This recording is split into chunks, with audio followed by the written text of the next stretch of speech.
Ready to break the internet, friend? How are we going to break the internet? You said you wanted this to be impactful. What would that look like to you? That's a really good question. I think a lot of people are interested in my journey. I think a lot of people are interested in how it feels to go through what I'm going through. Yeah. I think there's a lot of people who want me to martyr myself.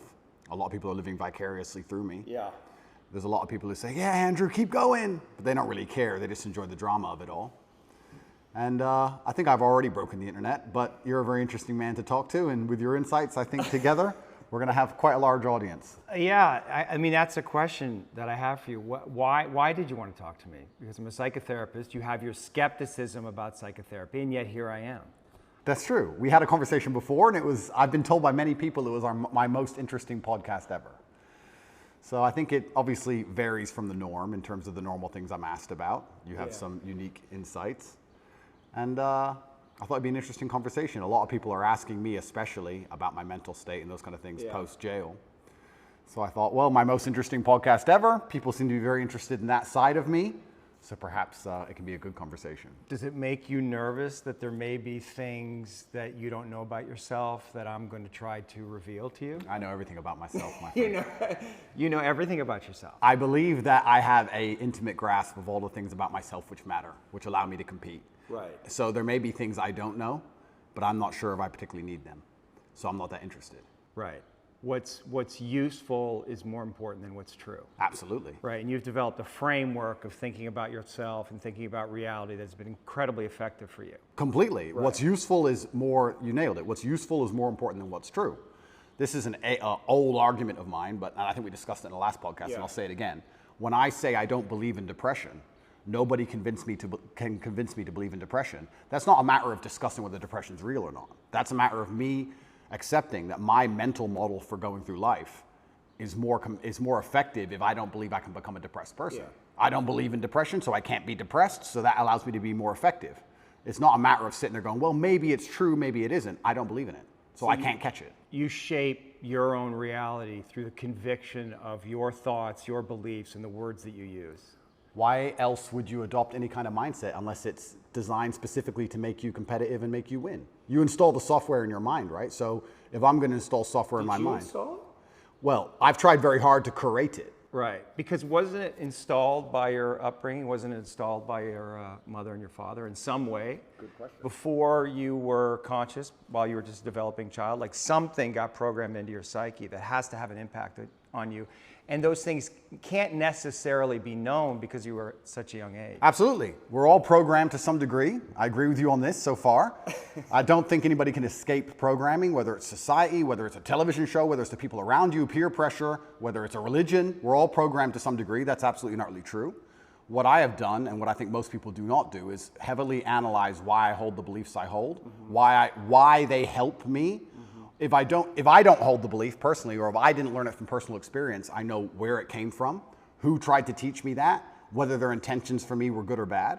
And I've tried very hard to have my mindset rigidly analyzed and make sure that it's put together in a way which benefits me completely and absolutely. And I do not believe in things that take away power from me. Right. I refuse to do that.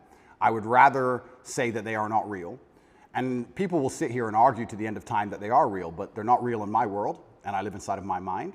So even if you throw me in a Romanian dungeon, the idea that I become a depressed person is not a framework that my mind works within, so I can't become depressed. I can feel a little bit sad, sure, I can feel depressed, but I can't be depressed. They're very different things. So that's just the mindset I've installed, and it's allowed me to be competitive. And I believe, personally, my personal beliefs are that life as a man is hyper-competitive, and whatever software you have in your mind should be designed to make you as competitive as possible, and you shouldn't be believing in absolutely anything else. So I've tried very hard to make sure all of my worldviews and all of my experiences and everything is curated and aimed in a direction which is going to allow me to be a fearsome competitor in all realms of human endeavor.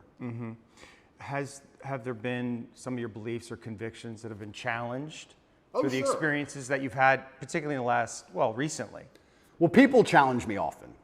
And what a lot of people don't understand is that I will never adopt the thinking of somebody who is sad, and I will never adopt the thinking of somebody who is less competitive than I am or less successful than I am. If someone comes along and goes, Andrew, you are wrong, the way you see the world is wrong, but they are suffering from an affliction, Why would I adopt a single iota of what they say? So it's kind of funny when I talk about depression, the number of people who defend depression. Depression's ruined my life, it's super real, and I lost my wife, and my life is over, and I want to kill myself, it's real.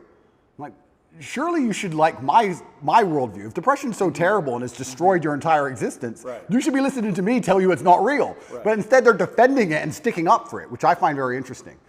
So that's the first thing. In regards to whether I have had any of my convictions challenged, it's kind of amazing. Maybe it's just a semantics trick, and maybe it's that simple. Maybe it's as simple as saying, I feel a little bit depressed today, but I am not a depressed person, and I cannot become depressive. I'm not going to have depression. Maybe it's just a semantics trick, and by saying that alone, I understand that it's a temporary state of mind, which I can alter and I can affect. And I've never struggled with long-term depression or long-term negative thoughts because I don't believe in that mental model. I think that your mind, like I said, it's software, it's programmed in, and they say inside the Matrix or in every single video game, there are boundaries and there are limits. There are certain things you can and can't do. And I don't believe my mind can be put in a state of permanent negativity. I don't believe in that. I don't think it's possible, so it just doesn't happen. You said you experienced depression, some form of depression or depressive feelings and sadness in prison. What were the thoughts that were coming up? What was happening? Well, there's a lot of uncertainty, which is the first thing That has to be scary. It is scary. It's scary. And also because you're a man who's totally in control of your world, of your life, and that's almost like an imperative for you. And that gives you power. And all of a sudden you're thrust into a situation where you're essentially helpless. Well, you just nailed it. You completely nailed it, because I was exactly about to say it's the uncertainty that I struggle with the most, because in my life I'm in charge of everything. I know exactly how everything works, and I'm the boss, and I get to control absolutely everything. And this is the first time in a long time I'm in a scenario where I have no power whatsoever, no influence, basically.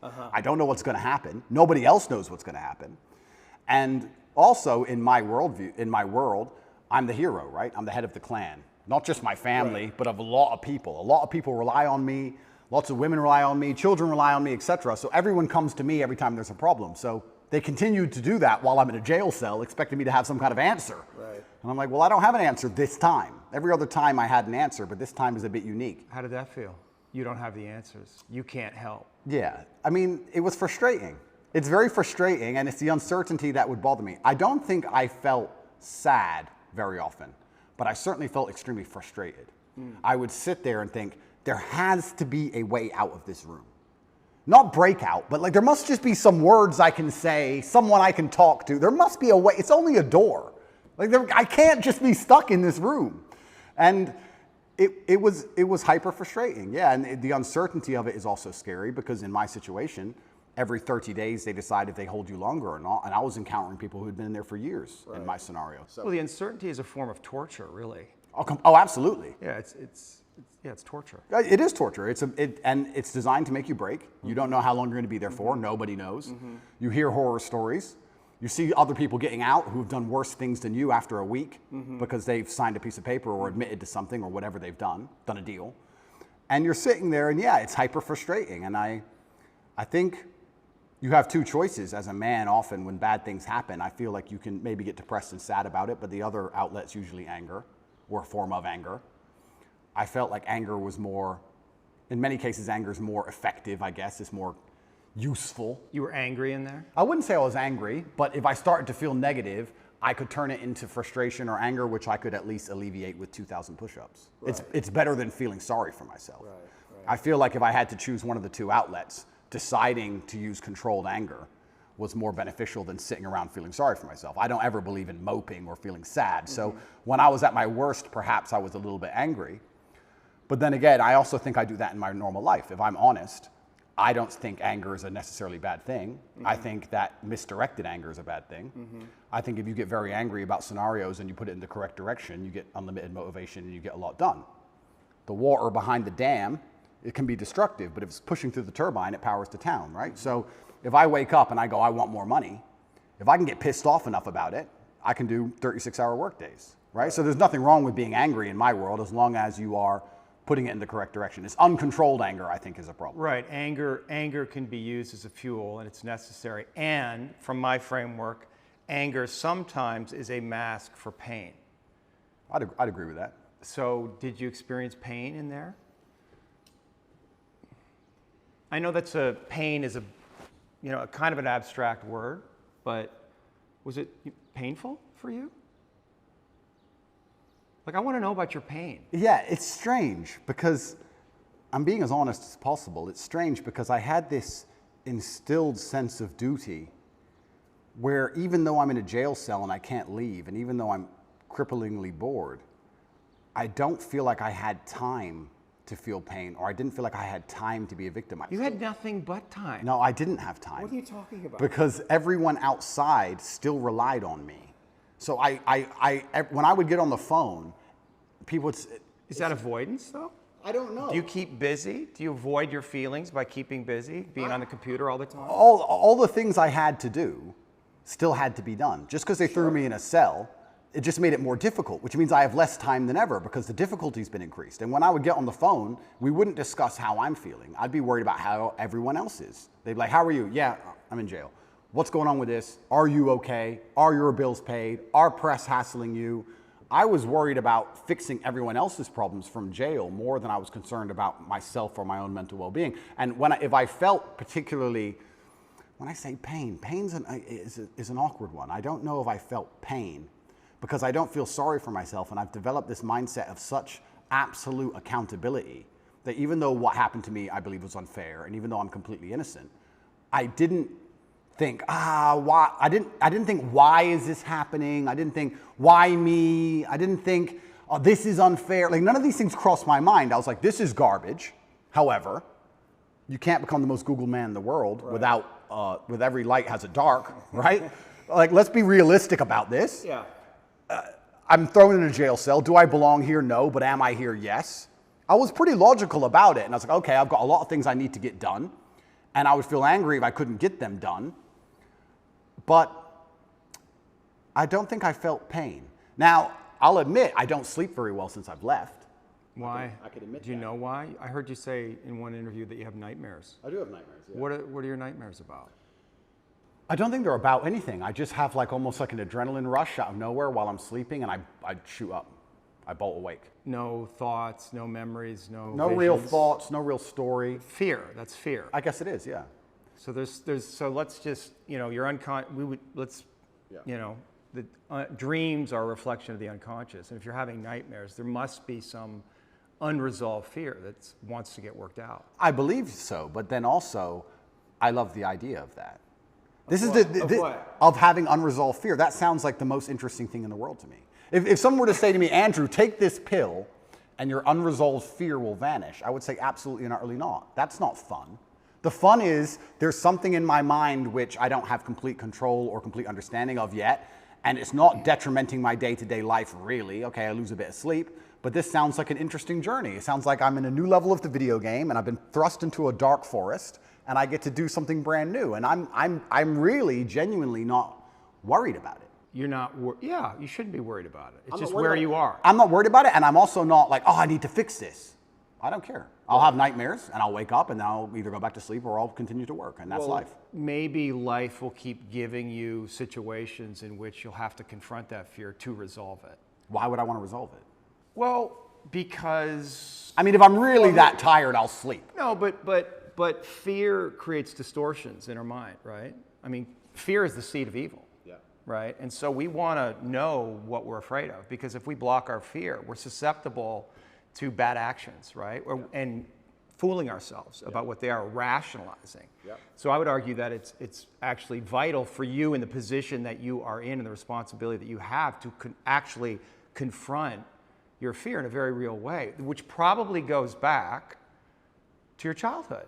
I mean, your dad was, the haircut story, and I don't know if you want to talk about that, if you're willing, but that's it. When I read that, I'm thinking about that little boy. It must have been fucking terrifying. It is, but I do think I had the best father on earth. I'm not disputing that. I mean, there's a lot of good that came from your father. I'm not disputing that your father was a good man. When you say he could go from 0 to 100 like that for a little boy, it's scary. It's fucking scary. It is. That fear has to be in you. You don't know what the fuck he's going to do. Yeah, completely. Yeah. But I think that's prepared me for life fantastically. And I also think the fear. But have you reached a limit? Have tolerance? you, well, of the video game? I mean, you're facing all these charges. Yeah. right? So something, and maybe this is what you need to go through. I mean, you're on the hero's journey, right? And this is inevitable in some way. But also along the hero's journey, you have to die to be reborn. That's true. And I agree with all of that. But if I'm genuinely, I mean, I psychoanalyze myself all the time, which is one of the main reasons I don't believe in therapy and psychoanalysis. You can't psychoanalyze yourself. Of course you can. I do it myself. You don't think that's hubris? No. You can know your own mind, that you don't need reflection from others to see yourself, that you can see yourself perfectly? I think that, no, I don't think I can see myself perfectly, but I think that life is a perfect reflection. But why not get help? Why not? Like, because then it becomes a crutch.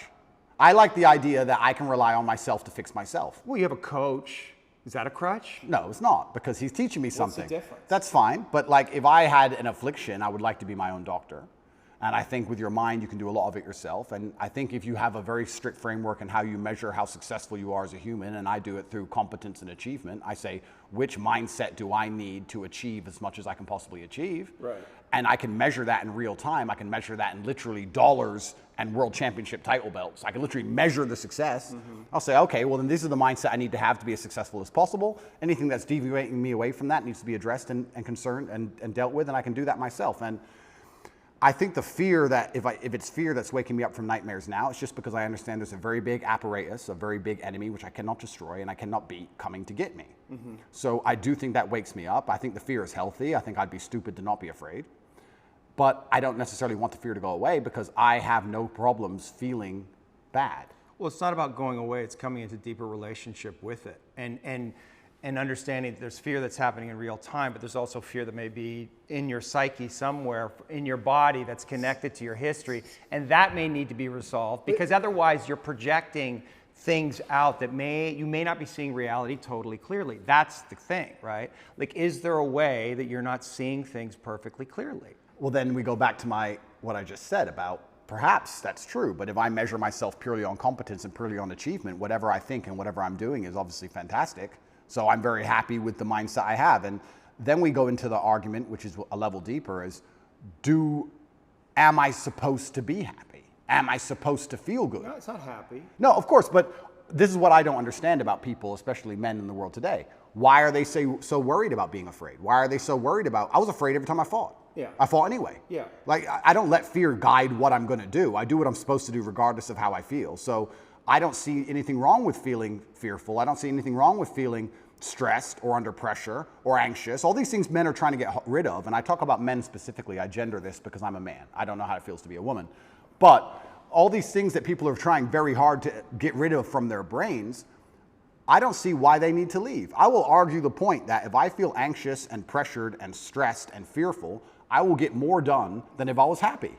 I think if I was happy, I'd just be hedonistic and just wasting my time. I think that you get a whole bunch done with these negative connotations and negative emotions, and I think that life is suffering and pain, and you're here to go through it, and the sooner you get used to the taste, the more successful you're going to be. I have no interest in trying to change the flavor, my friend. The flavor of life is pain, and I will eat all of it. And it doesn't matter if they put me back in jail or not. I'm not sitting there going, how can I be happy in jail? I will sit in jail and say, yes, this sucks. It's supposed to suck. Yes, I'm not enjoying this. Yes, I'm anxious and paranoid. And yes, that guy might stab me. And yes, I can't sleep. And I miss my family. And this is what's supposed to happen to me. And this is how I become the best man I can possibly be. And I'm going to succeed regardless. You're very convincing. You're so good though, right? It's almost like I feel like you can rationalize anything, right? It's almost like a trick. Magic trick? Well, you're really good at talking, you're really smart, and it's almost like any question you can turn and make it work for you, which is great. It's a skill, but there's also a place where there's the potential for self-delusion. Oh, absolutely. And I'm not even going to sit here and say that I'm not delusional to a degree. I'm not saying that self-delusion doesn't exist. We all are, right? Let me give you a very simple example. Let me try and use an analogy. I think the only thing better than having everything you want is not wanting anything, right? So I have every car on this planet. I have 40 supercars. Most people want a supercar. I have 40. But there's that unique 0.1% of people who genuinely don't want one. And I think that's more freeing than having everything you want, right? So the true mindset is not wanting anything. Most people, the best they can do is having everything they want. And I feel like you can kind of do this with the emotions as well. I guess my general consensus is that I don't think I can change or affect the world to the point where pain and suffering and bad things are not going to happen. So isn't it best if I just enjoy all of that? Doesn't that make me as powerful as possible if I say, oh yeah, okay, this is going to suck, good. I mean, I do it when I fight. Yesterday I was fighting, right? We were doing 12 rounds and all of us were destroyed. And the more he hurt me, the more I wanted to hurt him back. The more he hurt me, the better it felt. The more powerful I felt, the more he hit me. Because then it's my turn, right? So if I can't stop him from punching me, and I'll do my best, but if I can't, then surely you should learn to enjoy it, right? And I don't think you can stop life from hitting you. And I don't think you can stop life from giving you unexpected surprises. And I don't think you can stop yourself from feeling sometimes sad or anxious or upset. So I think the best mindset you could adopt is finding that engaging and exciting. I'm not going to lie to you. Although I am facing very serious charges, and although they are trying to destroy my life, and although I cannot sleep the same, and although they're out to get me, and although I've suffered, part of me is excited. Part of me is like, okay. Why? Because it's a war. You like war? I think all men do. I do. Yeah, of course, all men do. So it's a battle. It's exciting. Yeah, it's exciting. So I'm not saying I'm glad it happened, because I'm certainly not. And I'm not saying I'm going to win. But I'm saying that I've trained myself to the point where if I were walking down the street and 10 men were to pull knives on me, I'd be intimidated, but 20% of me would go, this is going to be one to remember. Do you have a belief that you could take 10 men with knives? I have a belief that, yeah, I do. Because That's delusional. That's delusional. Yeah, but it gives me a best chance of possibly winning. Well, no, running away would give you the best chance of course. possibly I'm winning, not- and then coming back and being safe, and then serving out your mission. Of course, I would run away in that scenario. But if I had to you have a engage them, belief, there's if I had to engage them, Right. if I had to fight them, I believe I'd be the most capable if I believed I could win. Of course. So for that reason, if I have to self-delude, then I will self-delude, and I will convince myself that I am here to destroy all 10 of them, and I will say it in a way where at least 7 of them believe me. And that's the most important part sometimes about all of this self-delusion, is that a lot of other people start to believe what you say. And I'm not saying that I say bad things.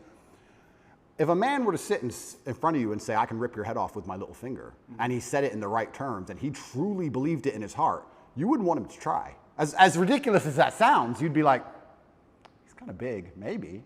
You know, it crosses your mind. So I think that, yeah, I have psychoanalyzed myself, even though I'm not officially, certified. And I've decided that I can't stop bad things from happening to me. So instead, I'm going to enjoy bad things happening to me. And I'm going to build a mindset that makes me fearsome enough to succeed regardless of how stacked the odds are against me. Yeah. And I appreciate your mindset, and it's well thought out, and it's useful to you. And so I'm just pushing up against the places where I think there might be contradictions. And I like to hear it. Yeah. I like to hear it. But like I said right now, I'm not a coward. And I want to make this very clear. I'm not a coward. I don't care if I don't sleep again for the rest of my life. I refuse to take any fucking pill, and I refuse to sit and have my mind altered by anything I do not control. I don't care if I have nightmares for the rest of human time. Right. As long as I'm in charge of my mind, I'm in charge of my life. If God decides that I don't need nightmares anymore, I'll fathom out how to stop it. If God decides I need to wake up in the middle of the night in a sweat, fearful or afraid they're coming to get me, then that's God's plan for me, and that's what I'm going to deal with. I'm not a coward. I'm not afraid of any of these things. I'm not afraid of feeling bad. I'm not afraid of anxiety. I'm not afraid of panic. This is one of the things I think a lot of men out there struggle with, is they're so worried and afraid of bad feelings. And to me, that's just showing that you've had an easy life. Like, there's real people out here who are trying to kill you. There's people out here who put a knife in your neck. You're scared of what? Feeling sad? Who cares? Like, there's real problems. What are you worried about feeling sad for? Who gives a shit? I could feel sad for the rest of my life, and I guarantee, 1, nobody would know, and 2, I would be monumentally successful regardless. So why are we even talking about it? I have no fear for a negative feeling. I have fear for me not being able to provide for my children. I have fear for people who rely on me not being provided for and cared for, but I don't have I don't wake up and go, I'm worried if I might feel sad today. Who cares? Who cares? I can be happy or sad on the same day. Nobody notices, and the same things get done. The exact same amount of work gets done. Nothing changes. How are you making sense of what's happening to you? Is it God's will? Is it a co-creation? In some way, did you co-create this? Oh, no. Or are you just like a victim of the Matrix? No, I'm not a victim. So absolutely everything is, I believe. In some way, you're a victim. Completely, but I believe in self-accountability. Sure. I could have prevented this. Well, how did you co-create this? If let's presuppose you did. I created this by being monumentally successful. Right. There's no light without dark. Equal and opposite force. But you said you were excited about it, so maybe there's some way you actually wanted this. I didn't want this. In fact, I had conversations with Tristan for a long time, and I kept saying Icarus to him. When I would decline, certain podcasts, I would decline meeting certain famous people, I would decline talking about politics, I would decline things, and I would keep saying Icarus. And he would say, why are you doing this? And I just reply Icarus. Because I knew if I got too big that they were going to come for me. I knew that. So I tried to balance it, and I felt like I did a pretty good job, but unfortunately I got it a little bit wrong. My fault. I got it wrong. I put myself here. But I also don't believe that there's any light without dark. It's yin and yang for a reason. I don't think that I can just become the most Googled man on the planet and become monumentally successful and make hundreds of millions of dollars and nothing bad's going to come from it. I think that would be hubris. You just used the word hubris. It's a fantastic word. I think it would be stupid for me to sit there and go, I should be able to do all of this good and have a fantastic life and there's going to be no repercussion in any form. I knew this was coming to the point where I literally sat with Tristan about 3 weeks before it happened and said, we're fucked. So why did it happen? It happened because I became monumentally successful and I became monumentally influential, and the world is a battlefield. You did create it. In some way, you co-created it. Completely. Like you knew this was going to happen, and so there may be some way, unconsciously, you wanted it to happen. Like if you're on this hero's journey and you're living this big life and you have a big vision for yourself. I mean, you know, you bring up guys like Genghis Khan, and I think that's kind of appropriate because in another era you probably would have been one of those cats, right?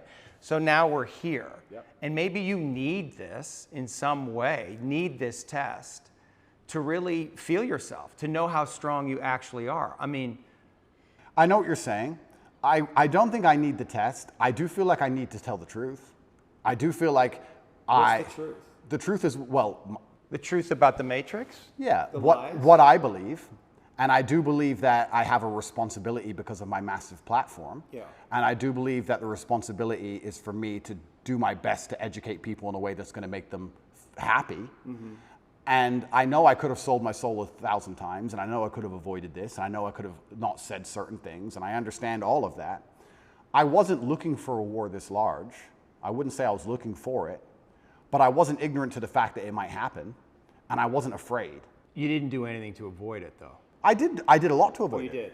did. Icarus. I must have said it 1,000 times. Right. I could have made it much worse. Yeah. But I was never afraid of it happening. I think there's a difference between knowing something bad might happen and taking the calculated risk and going, this is my journey for truth and this is what I believe is what I should do, and being afraid of something. Like, I understand if I go into the ring, I might lose.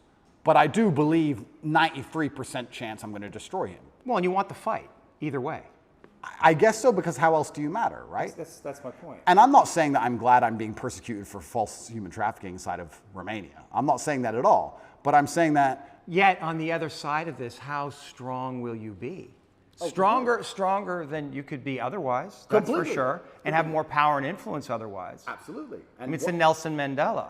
Completely. And now, so I wouldn't want to spend fucking whatever amount of time in jail. That sounds fucking scary, but... It's not uncommon for heroes. Well, exactly. And if you take the lessons from it, and if we want to once again talk about being as formidable as possible, then I don't think jail, okay, it's given me nightmares, but I don't think it's made me weaker. No. And it could have easily made me weaker. I could have gone through the exact same experience with a different mental model and emerged weaker. I believe I've emerged stronger, regardless of the fact that I have nightmares. I didn't have nightmares before, now I do, but I still see myself as a stronger person. That's one more thing I no longer have to fear from an unknown perspective. I know exactly what it's like. I know the best ways to deal with it, which I developed within the 3 months. And if they put me back, I know what I'm going into. So that's a unknown area of the map explored. Yes. And I don't want to go, but I do believe that I'm more powerful than ever. And you have to find the good in it. That's absolutely not for sure. But I don't think I want to be very careful. I don't think I was looking for this fight. I'm finding the good in this fight. I believe that my fight actually has far-reaching repercussions for society now. I think that however this plays out is going to affect society in real time. I wasn't looking for it, but I was never... Did you attract it in some way? Well, if you are a force for good, then the evil is going to attack you, isn't it? And I do genuinely believe this is the battle of good versus evil in the world today. I believe that truth is always going to be on the side of good. I am religious. I believe the things I say most people knew were true only 10 to 15 years ago. I don't think they're radical ideas. And I think that there is an evil force in the world which is extremely deceptive. And they are out to try and silence me. not because what I say is wrong. It's in fact because what I say is right. I believe the reason I have so much influence and the reason so many young boys listen to me and pay attention to me is because I say things that are true, that they know intrinsically, evolutionarily, inside of their bones as true, that I say things which work. People often wonder why my fan base is so feverish, why my fan base is so dedicated. Well, if they listen to me, it's the first time they ever feel good. The first time they ever train hard and start to feel better physically, and they start to feel better mentally, and they adopt my mental model, and now they're not stressed or depressed anymore. And then they may start to make some money, and they go, you know what, I started listening to Tate a year ago. I'm in the best shape financially, the best shape physically, the best shape mentally. Tate's the man. So they're hyper dedicated to me. And yeah, I mean, there's going to be a negative to that. I want to make something clear. I've been brutally aware of the fact that all of this might blow up in my face for a very long time. I've not been ignorant to that. And I think that's why jail didn't cause me pain. Because I wasn't in jail like, how did this happen? I was in jail thinking, they got me. I knew it. They've been after me for a long time. I knew they were coming. And I don't know if that's a coping mechanism, but I was saying on every single podcast before I went to jail, they're going to try and put me in jail. I knew it. Right. You said that there's a light and a dark. Is there darkness in you? I mean, there must be. There's darkness inside of everybody. Right. And do you know that part of you? Are you in relationship with it? Do you think about it? That's a good question. First, I have to identify what would the darkness in me be. Well, let me present something to you, because I stood up for you after you got canceled off social media, and I have a lot of female clients, and they had questions about that. I mean, they know me and they trust me, so they're curious. Yeah.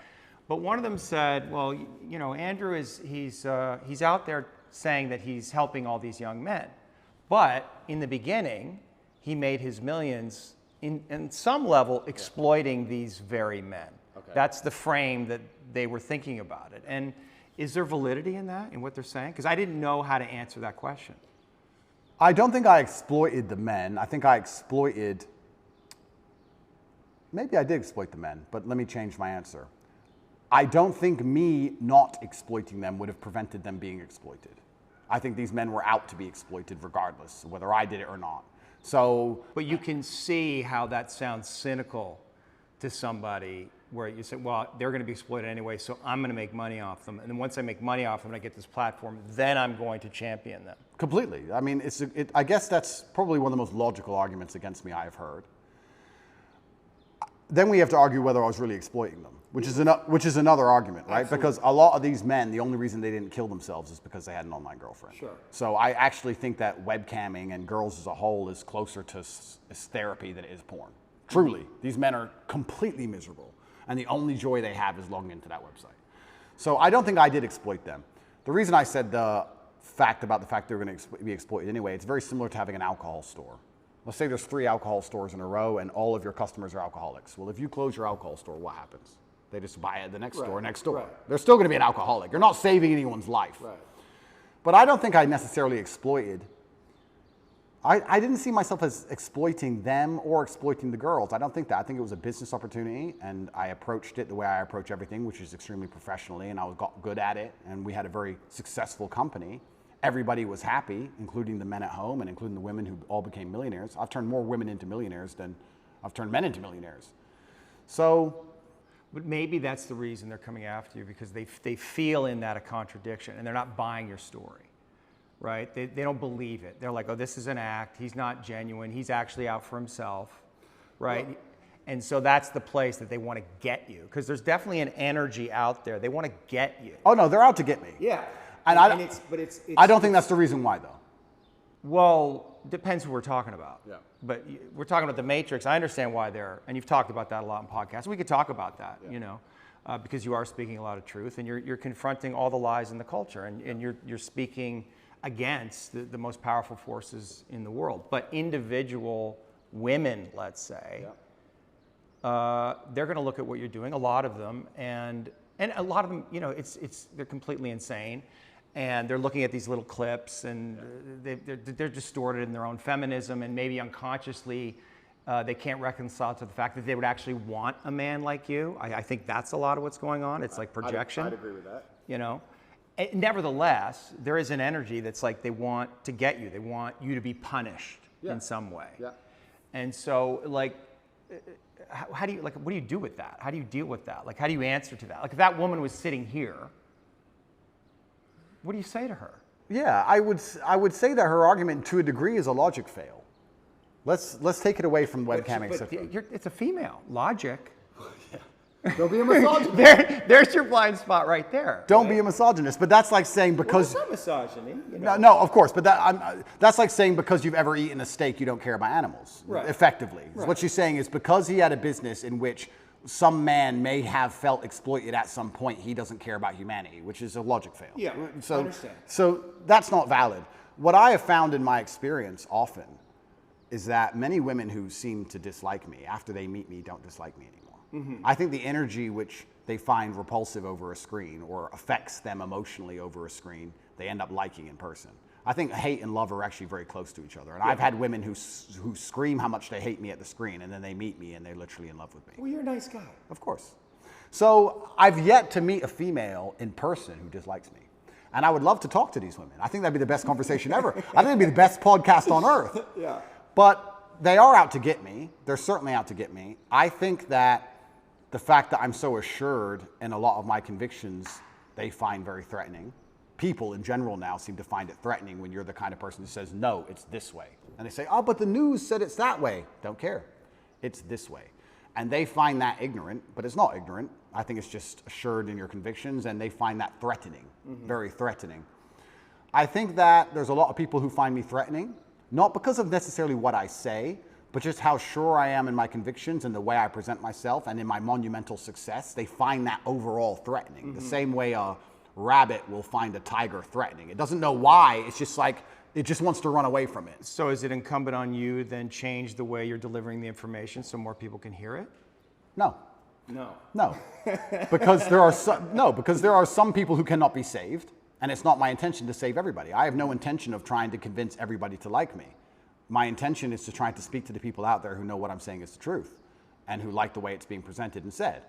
I, once again, have no concern with being disliked by X percentage of the population. And I want to make this clear. I've spoken to a lot of people who have talked about how their mental health has been affected by, online bullying and media campaigns and smear campaigns. I don't think anybody's been attacked by the media in the last 2 years harder than me. Every day, there is something in the media trying to paint me as a bad person. On TV channels from Ulaanbaatar to Utah, across the entire world. And I can sit here and say categorically, I've never read a media report and been like, shit. I've just been like, clowns. Don't care. That's a lot of energy coming at you. I mean, psychic energy coming at you. And like, have you reconciled to this idea that you're Andrew Tate. You were born, you have a life, you have your own inner world, just doing your thing. And then there's an Andrew Tate that's out there. And people are projecting their love and hate onto you, and it's not, none of it's really real, but you have to hold all of that mass projection. Correct. How is that? Yeah, but then let's psychoanalyze me, right? You're the professional, I'm the amateur, but let's do it. Why don't I care that the media continues to attempt to slander me continuously, and they don't do it to anybody else, and it's unfair that they're doing it to me, because if I was a genuine sexual predator like the people they defend, I'd be protected by these people.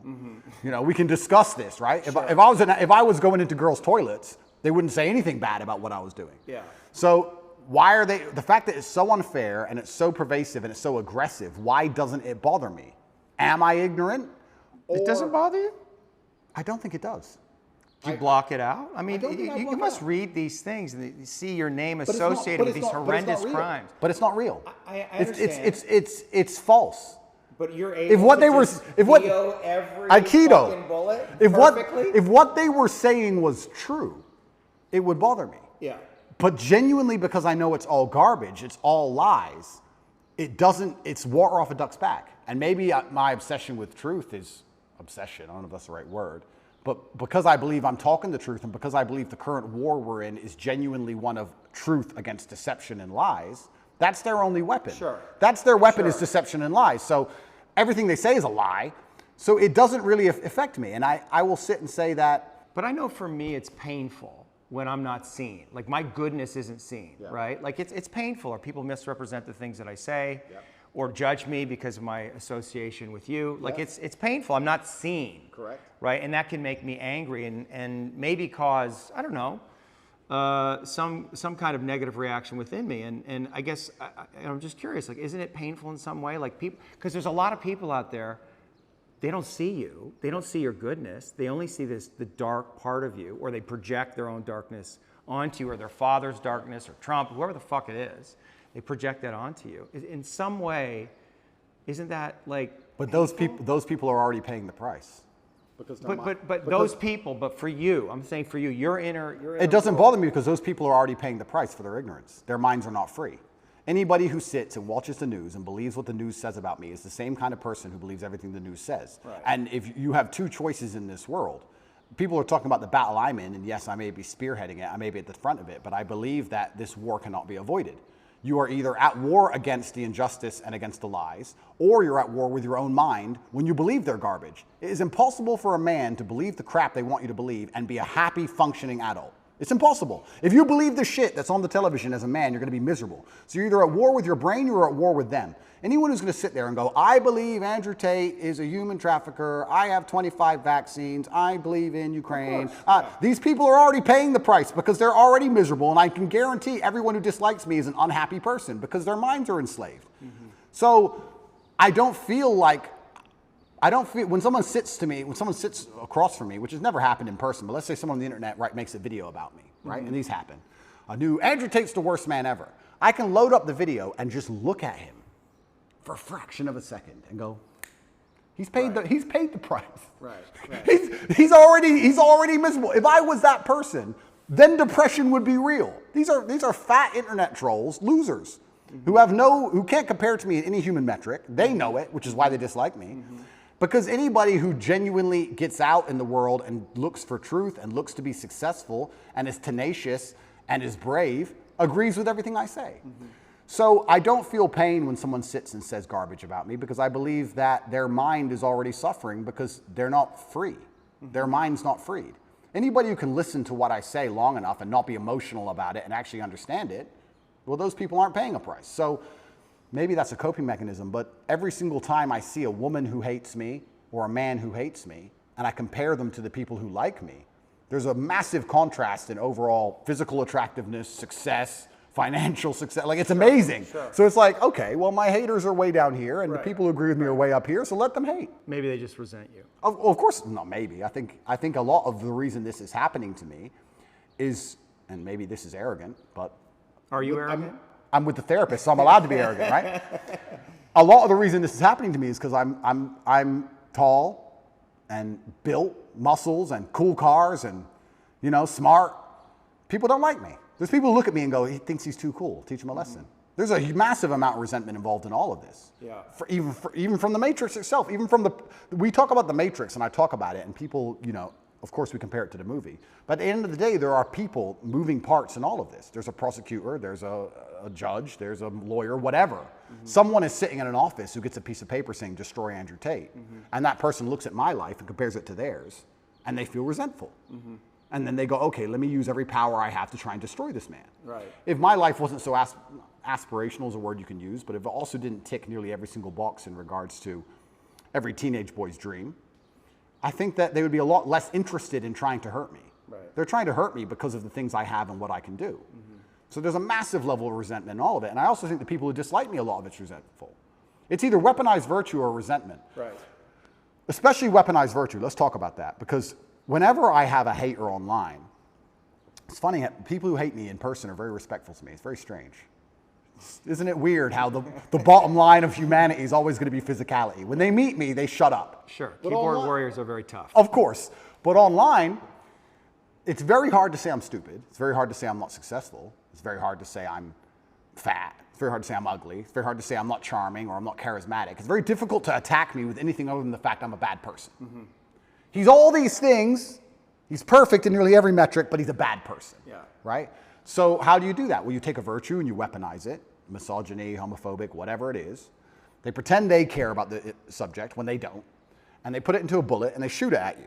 And it's weaponized virtue. It's not genuine virtue. These people who are saying I'm a misogynist don't care about women or care about combating misogyny. They just want to try and hurt me with it. Yeah. That's the first thing. Or the second thing is genuine resentment. Yeah, I remind them of the guy who picked on them in school. Yeah. Or the guy who fucked their girl, took their girl off them. And they don't like me for it. But that's not my problem. That's their issue. Are you defensive? Is that like a defensive posture? Is the way that you can be? I really want when I. Are you open to these people? No. And when I talk to you, I want. They want you to be open to them. This is what I think it is. It's like you are the man. It's like you are the daddy. It's just like, why are you being so mean to me? Why are you fucking yelling at me? I want you. I need you, brother. Like, show up in a good fucking way. Where are you? Like, that's what's going on for them emotionally. Perhaps. Yeah. And so do you have a responsibility in that place to transcend the place you are in to really fully realize your leadership? You know what I'm saying? That's a very good question. And when I'm talking to you, I want to be as honest and vulnerable as I've ever been. I'm trying to be as vulnerable as I can be. You're doing great. But also, so let's talk about these people who resent me the most, or these people who disagree with my message. What's it like for you to be vulnerable? What's that word even mean to you? How do you relate to that word of vulnerability? That's a really good question. I don't know. I don't know how I relate to the word vulnerability. Well, you are vulnerable. You can't put yourself out in the world like this to be seen. That is a vulnerable act. Getting into the ring with another fighter where he might kick your ass, that's vulnerable. That's intense vulnerability. I think emotional vulnerability, nearly at every form, at every level, is basically a form of manipulation. So maybe that's just how you experienced it growing up. Perhaps. Was your mother emotionally manipulative? No. But if a girl cried in front of me, I believe she'd be trying to get an out. I don't think it's just because she feels bad. I think it's because she's trying to get a reaction from me. And I think when men cry to their wives or whatever, a lot of it is trying to inspire sympathy from her. I think a lot of emotional vulnerability to a degree I would argue that is all manipulation. Like then that would indicate that in some way that you are manipulating. We all manipulate each other. Well, that's what I'm saying. So if you're seeing manipulation in others, that must also exist in you. And I guess that's the question. Is there a way, right? Like, can you actually not be manipulating? And manipulating is a strong word. It has a negative connotation, but like in some sense, trying to control. Because one of the things that I find in this conversation, right? It's like, I mean, I actually think you're going along with my line of questioning really well. Like, you're not trying to control everything, but there is a way, right? That you have a tactic. You're trying to control things. You're trying to get away from something. You're trying to control the conversation on some level. Of course. But what if you gave that up? Well, okay. Give it up. Give it up. I'm trying. I'm trying to be as vulnerable as possible. But when like just the idea of it, right? Like what would happen if? Let's do it. I'm trying my very best. Old habits die hard. But don't worry about the result. Just ask yourself the question, like what would happen if you let go of trying to control everything? Just feel into what that would feel like. But that goes back to the point about what vulnerability is, because I don't think humans are as emotionally incontinent as they pretend to be. And I believe that when you truly feel pain or truly feel trauma or something really bad happens to you, the result to that is usually silence. I don't think you talk very much at all. So people, you ask me, what is it like to be vulnerable? Well, to me, that's not crying. That's not... I think when anyone's doing that, 99% of the time, it's a manipulation tactic, I believe, personally. Maybe that's just my personal experience. But yeah, maybe. But I think especially with men, I think it's a manipulation tactic when they try and show too much emotion, and women do it as well. And I don't react very well to it. If someone were to sit in front of me and start bawling their eyes out, it's very hard to elicit sympathy from me for that reason. I feel like you get sympathy from me by sitting and explaining to me why something bad happened to you in a logical, calm, stoic manner. If someone starts crying in front of me, I feel like they're trying to manipulate me, and I don't buy it. Or maybe you judge it in them because you judge that in yourself. Perhaps. I mean, it's my human experience, right? And it's my bias. Right. But I'm trying to think of the very few scenarios in which I would ever cry. And I'm thinking, would it genuinely be because I feel so much pain, or if I think it could benefit me or help me? Would I be trying to manipulate somebody? Now, that's not something I'd ever do because it's not my personality and mental frame. But crying is just a physiological reaction to express pain and grief that allows us to release this and to come back to homeostasis. It's manipulation. It's just, well, it can be. It's don't attack me but anymore. It's also a physiological response. Oh, completely. But it's don't attack me anymore. It's I'm the victim, don't attack me anymore. Can be. Yes, I cheated on you. It's a shield. And so when we talk about what does vulnerable mean, I feel like I'm being vulnerable now when I'm explaining things extremely logically. You are. That's as vulnerable as I can be. I cannot be the kind of person who's going to cry. But once again, this is my mental model. I haven't instilled. But is that what it means? Vulnerability, cry? I guess vulnerability. What about admitting your weaknesses? I'll admit my weaknesses What right are now. your weaknesses? Then this is so interesting because I will tell you. No, it is because I'll tell you I'll admit my weaknesses, and I will. But now I have to try and identify some because in my mental framework I don't have weaknesses. Right. So now it's like, okay, I am prepared to admit where I'm weak. Where am I weak? Well, I've tried so hard for so long to make sure I'm not weak anywhere. And if I am, I've compensated so heavily in some other way, I don't fail. So it's like, where am I weak? I'm that guy who does not fail. It doesn't matter what scenario anybody's life is in. It doesn't matter if you get dumped into jail. It doesn't matter if you're going into war. It doesn't matter if you're bankrupt. Whatever it is, if someone says Tate's on your side, you feel good. Oh, Tate's here. Ah, Tate, okay. Yeah. He can't even swim, but he's here to he's the lifeguard. Tate doesn't fail. I can swim, but it's an example, right? So I do not fail ever. So it's very hard for me to identify weaknesses because I feel like they've all been ruthlessly, I think I've rooted out any weakness or I've compensated so heavily so long ago. I don't see myself as a weak person. I don't see myself as a person who can fail. People said to me in jail, how did you handle that? What else can I do? Not handle it? What does that look like? We're gonna bang my head on the wall like a dummy? Am I gonna have a breakdown and just be a pile of mush? All you can do is handle it. So you were talking about vulnerability. I'm being as vulnerable as I can, but I can't even honestly sit here and tell you a weakness I have because in my mind I have no weaknesses. And perhaps that's delusion. Perhaps that's perhaps it's delusion. Yeah, but But a useful delusion is what you're saying. It's brutally useful. Yeah. And when I teach this or when I talk about this, there's a lot of men who perhaps want to adopt it, but the mistake they make is they don't have the real world experience to back it up. I don't want people to be completely lose their minds. Yeah. We're not talking about that, but we're talking about the fact that I can name so many scenarios in my life where I was supposed to fail and I did not fail. It's brutally realistic, it's brutally logical, it's built on competence, it's built on real world accolade and achievement. Everything I've ever wanted, I have achieved and I have gotten. I have never failed at anything I've ever wanted, ever. So how am I going to wake up and say, oh, I've got this weakness, that weakness, when I have a 100% success rate? 100%. There's never a girl I wanted I didn't get. There's never a car I wanted I didn't drive. There's never a scenario where I said, I want to get through this, I didn't get through it. I've never failed. So of course I'm going to sit and say, yeah, I would love to tell you my weaknesses. I can't think of any. I don't know. Right, but are you being humbled right now? Is this whole series of events humbling you? It's taught me things I already knew. I know you can't be bigger than a justice system. I was saying Icarus for a reason. I knew they would come for me. I know I'm only human. But you're not do you? I do. I'm just a very good one. I'm just a very good one. Is there somewhere inside you a belief that you're invincible? Like you can't get got? Because that is a dangerous fucking distortion. No. I wouldn't have been saying Icarus for that reason. right. I'm actually far more cautious than most people would believe. I err on the side of caution. You're tactical. I'm very tactical with all of my life. Even the security I organize, the places I stay, where I go, I'm extremely tactical. I don't believe I'm Superman. I just believe that I do not fail. And because you have no weaknesses, doesn't mean you can't lose, right? You can be strong in all realms and still lose. There are world champion boxers who have no weakness. They do everything right and they lose fights, right? So I'm not saying I'm invincible. I'm just saying if you ask me to name my weakness, I can't think of one. What should we ask the guys? Sure.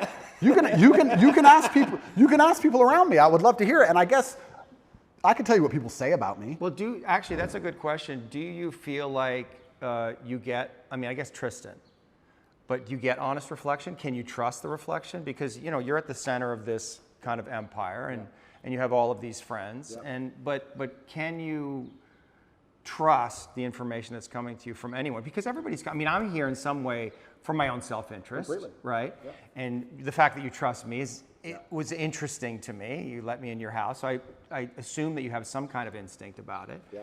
But that must be hard, like to trust. I get a lot of feedback, and it all goes into a big pile. And I listen to every word that's said to me. I'm not the person who's beyond reproach. Everyone I work with, a lot of people have said things to me, and I'm told about myself quite often. Yeah. And I put it all in a pile, and I analyze every single word carefully. I ignore most of it, but I do listen to it. And I guess the number one bad or negative thing that people will say about me who know me is they may say I'm very insensitive. I hear that sometimes, usually from women. You're insensitive. I'm insensitive because I think once you become a ruthless problem solver, you come across to a degree as insensitive. We have this big issue and everyone's crying. Okay, stop crying, fix the issue. Right. You have to be insensitive. Okay, what are you crying about? Let's fix that. Right. Well, you know that's wrong. Well, a lot of people want to vent. They don't want to fix the problem. They want to cry. Well, they just need you to be with them and say, I understand, here you are, baby, I love you. Completely. You're rolling your eyes. Yeah, but that's what I'm saying. So when you become a ruthless problem solver, Right. you become to a degree insensitive. Now, there are some scenarios which that doesn't work, right? There's some problems you can't fix. The death of a loved one, that's different. Yeah. But if people are crying about something which is very fixable, it's very difficult for me to be interested in their crying. And I'll tell you why. Because if I have a set standard for myself, if I wouldn't allow myself that luxury, it's very hard for me to give it out to everybody else. If I don't allow myself the luxury of being incompetent because of an emotion, then it's very hard for me to look at others and go, well, you're allowed to be incompetent because of your emotions, and you're allowed to be incompetent because of your emotions, and I'll just deal with the struggle of never being incompetent ever, regardless of how I feel. If I have standard for myself, I'm going to implore my standard or imply my standard on others, and if they don't meet that standard, then they're going to call me insensitive. What would you have to give up to become more sensitive, particularly to your women? I'm a very sensitive, romantic, nice man. Yeah. In general, I'm actually a romantic man. I get called that a lot. No one calls me cold. Right. It's different. You're loving? Completely. But when it comes to problems especially, Right. can be insensitive. You default to problem solving. Absolutely. And that's not what they want. What's the issue? They want you to just understand and hold them. They want to cry about the problem a while. And time is time is money. Time is money. I'm like, okay, yeah. Boom, boom, fixed. Right. No, but you don't understand. Da, da, da. I do understand. Now it's fixed. Shh. Next. Like, Right. I think that's just competence. And I think that's genuinely, I think most men are kind of like that. Perhaps I'm just hyper like that. Yes. So I get called insensitive sometimes. What else do people say negative about me? This is Are interesting. you arrogant? Well, the difference between arrogance and reality is just competence, isn't it? Say that again? The difference between arrogance and a healthy grasp of reality is only going to be the competence of an individual. That's one way of looking at it. But If I can kick the fuck out of everybody, for example, and I say I can kick the fuck out of everybody, am I arrogant? Not necessarily. It depends on the kind of energy of it, right? But I mean, one might say that arrogance hides insecurity. Like, are there places where you're insecure? That's another very good question, but let me think about this for a second and answer it, because these are questions that have never been asked before. But I don't, okay, so what am I insecure about? This is another point, and maybe this is a personality characteristic, which is interesting. I don't do anything I'm bad at, ever. Oh, like sing? Yeah, like sing. I cannot sing, so I will not sing. I'd love to hear you sing. I'm sure you wouldn't. But maybe that once again shapes my reality, because I refuse to do anything I am bad at. If I'm bad at it, I hire someone else to do it, or I find someone else who's good at it, and I offer value to them to do it. I don't do my entire reality. Why? Why? Because you don't want to, I mean, there's the things you're incompetent in and you have time, but like, because you're scared to look foolish or not be good at something, and people are going to see, oh, Tate's not so great at everything. No, I don't think it's emotional. I think it's purely logical. I'm thinking about my day. Every single thing I do are the things I am absolute best at. If I'll put boxing gloves on after this and I'll go fight and I'll beat everybody. I'll destroy everyone. And I think I only enjoy things that I'm good at. And I also think that if I have X amount of hours in the day, the way I can be the most competitive, most fearsome predator is to spend all of my waking time doing things I'm the best at and leave things that I'm not good at to the other people who perhaps are good at them. If you're an accountant and you want to become as rich as possible, then what you do is as many hours as possible accounting. But you're rationalizing. I am, correct. Yeah. So let me rationalize it. Yeah. I'll rationalize it. Yeah, but that's what you do, and that can be a defense. I mean, rationalization is a classic defense. Yeah, but that's my rationalization. And you're really good at it, But right? rationalization- But it's like a sword you have that's super sharp, and you want to use it all the time. All the time. Yeah, but what if you set it down and realize there's other tools available in your toolkit, and maybe you need to develop those? But rationalizing is how I built my mind. It's all. You don't have to give it up. The sword's right there. You just have to use it all the time. But it's all, my entire framework and how I view the world has all been one massive rationalization, and it's let me build a reality which is exactly what I want it to be. You must know that has limitations, because you can't rationalize everything. That's not what life is. Isn't it? Right? There's other layers of reality that the mind does not understand. Okay, well. Right? You're right. And just because I rationalize things doesn't mean I don't feel things. But, yeah. I know you feel things. Yeah, I feel things. And I actually know that you're really sensitive. Like, I wouldn't be here if I thought you were some, maniacal psychopath. Correct. It's because I'm here because I can feel, and that's what I think a lot of people saw in the interview. They felt your sensitivity. They felt your vulnerability, and they were really attracted to it. Oh, I'm a lot more sensitive than people know. And this is one of the things I like to say. When I talk about depression not being real or how life is pain and suffering, that doesn't mean that I'm not saying those things because I've never felt them. Yeah. I'm saying those things because I know them intimately.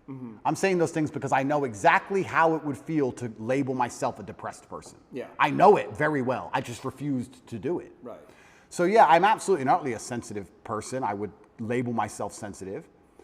But maybe maybe, one second, I just want to go back to my original point. Yeah. Maybe my worldview is affected by, and we're talking about arrogance, when you wake up and all you do are things you're world level at. Yeah. Everything you do are things you're fantastic at, right?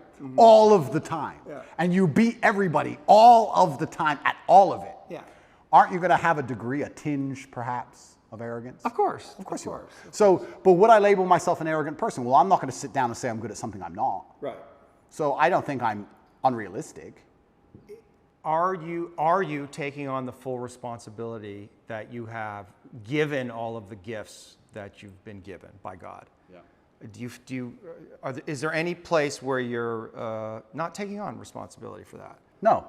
I think I take care of absolutely everybody I love in every single way. I think anybody who's ever needed me, I've been there for them if they've deserved it. I think anybody who listens to my message is becoming a better person overall. I genuinely believe I'm fixing and helping society. I don't know what else more I'm supposed to do. I mean, to a degree, I've almost martyred myself. What else more can I do? My options at this point are either to continue to help people and explain to men why I became so successful, which is all I'm basically doing. I'm saying you're a man and you're upset and you want to be X. I'm telling you how I became what I wanted to be. This is what I did. Is there anything beyond the things you just said that you're responsible for? Like, what is your responsibility here? My responsibility.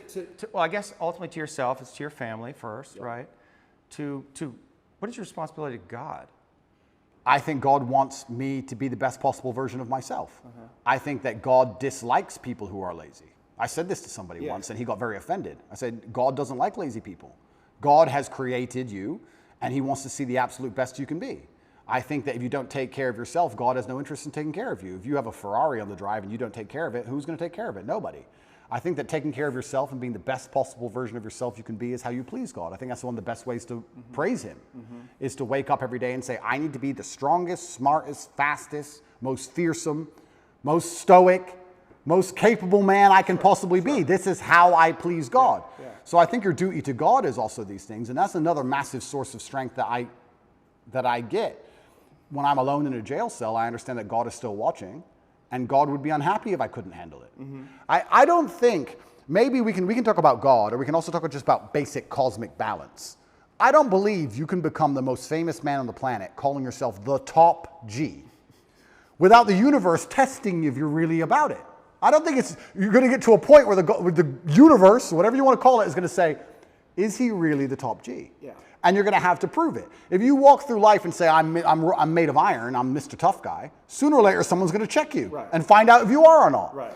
So when I was doing this for a very long time, I wasn't ignorant to the fact that something's going to come along and see if I am who I am. So when I'm sitting in a jail cell by myself with cockroaches all over the floor, I'm like, okay, this is my chance to show I'm not full of shit. Right. Was I full of shit? No, I wasn't. Am I going to allow everything I've ever said and my last name and my duty to God and everything to go down the pan, or am I going to just man up and fucking win? Right. So I saw it, I guess, to a degree as an opportunity, but there was a massive burden of responsibility on me on how I had to perform. I didn't have time to be depressed or sad. This is what I'm saying to you earlier. I didn't have time. I had things to do. Top G's kids can't eat. Top G's women can't pay the bills. Top G's business is over. No. I had to fix all of it from jail and fix myself and get out. I was very busy inside of my brain staring at a wall. So I didn't have time for this. And this is another thing I try and explain to people, and I don't understand about, and I talk about men specifically because I understand how to be successful as a man. When men say to me they're depressed, with unlimited options, with the capability to become anything you desire, with God giving you a full and able body and mind, how do you have time to be depressed? You have so much you could do. There's so much that you need to do to be your best self. And you're competing against men like me, and you're finding hours a day to be sad? No wonder you're going to perpetually lose forever. Right. That's suicide. So how do you find time to do this? It's brutally ineffective. You have a brain, you have a mind, you have a mental model. You can't think of everything, you can't do everything. You can only have certain frameworks instilled inside of your mind. As a man, you should be hyper-competitive. You should try and be the best version of yourself you can be. You're competing against every other man on earth for the girl you want, the car you want, the house you want, the watch you wear. It's all competition. You should be as competitive as you possibly can. Anything that's inside of your mind which doesn't allow you to be competitive should be erased. This is why I can't name a weakness. I can't name a weakness I have. I've compensated so heavily for any weakness that may exist, I don't even see them anymore. Is your belief in God tied into this concept that we talked about, that what's useful is more important than what's true, or better than what's true? So we don't, do we know that God exists? I mean, we don't know. Correct. But it's useful to believe in God. That's a very good question. I think that believing in God certainly makes you more powerful, which is proof for God. If God makes you more powerful, then God is real. So maybe that's very simplistic, but if I believe in God and I'm a more powerful version of myself because I believe in him, then he must exist. Yes. God has made me more powerful. Well, it's the act of believing him that makes him exist, which is another way of saying what you just said. Correct, yeah. So this is why I believe faith is such an important thing. But I think everybody has a God anyway. Yes. There's no such thing as atheists. If you look at the people who say, oh, I don't believe in God, they worship a flag and a vaccine. So everyone believes in something. So you have to decide what your religion is.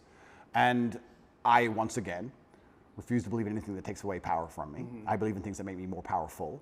And I believe that believing in God gives you a new degree of strength. And I also think everybody to some degree believes in God. I don't care what anybody says. If you put anyone in that submarine just before it imploded, everyone would pray. Everyone. So it's ignorant to even say you don't believe in God at this point. It's interesting that you chose Islam.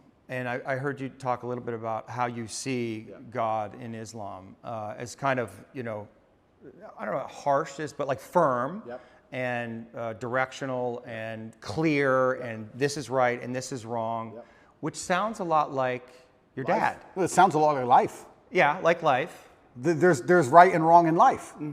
All this complete subjectiveness, this mush they're trying to create is done on purpose to confuse us.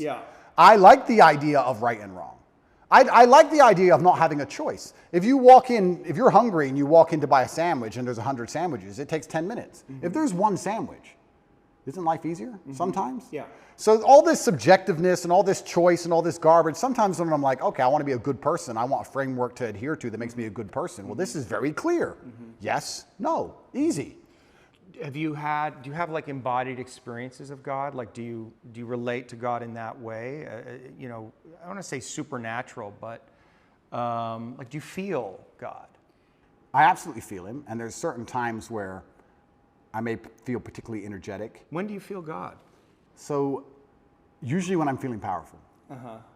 There's been times I was in jail and I just got up and I just felt like, you know what, like just shadowboxed a bit. I don't know. It's like you just felt it. Like I'll be okay. I will win. I don't feel God when I'm sad or something like that. I think that the whole idea of spirituality, and I believe God himself, he wants the best for you. And it's interesting, how we're tying religion to my worldviews, because my worldviews were the same before religion. I guess before it was the cosmos, or just the way the universe works, or light, dark, yin, yang, etc. I still say these things, but now I attribute a lot more of it to spirituality, a lot more of it to God. And I chose Islam because it's firm, and I believe that I'm a person with firm principles. So I'm obviously going to liken myself, or I'm going to feel an affinity to a religion that has firm principles, because that's who I am as a person. I'm a person who's principled, yes, no, and I have no problem with people sitting with me and saying, what you're saying is bigoted or what you're saying is wrong or what you're saying is insensitive. I think Islam also has a similar issue. Yeah, I think you also chose the winning team. Oh, it's completely the winning team. I mean, It's the winning team. Yeah.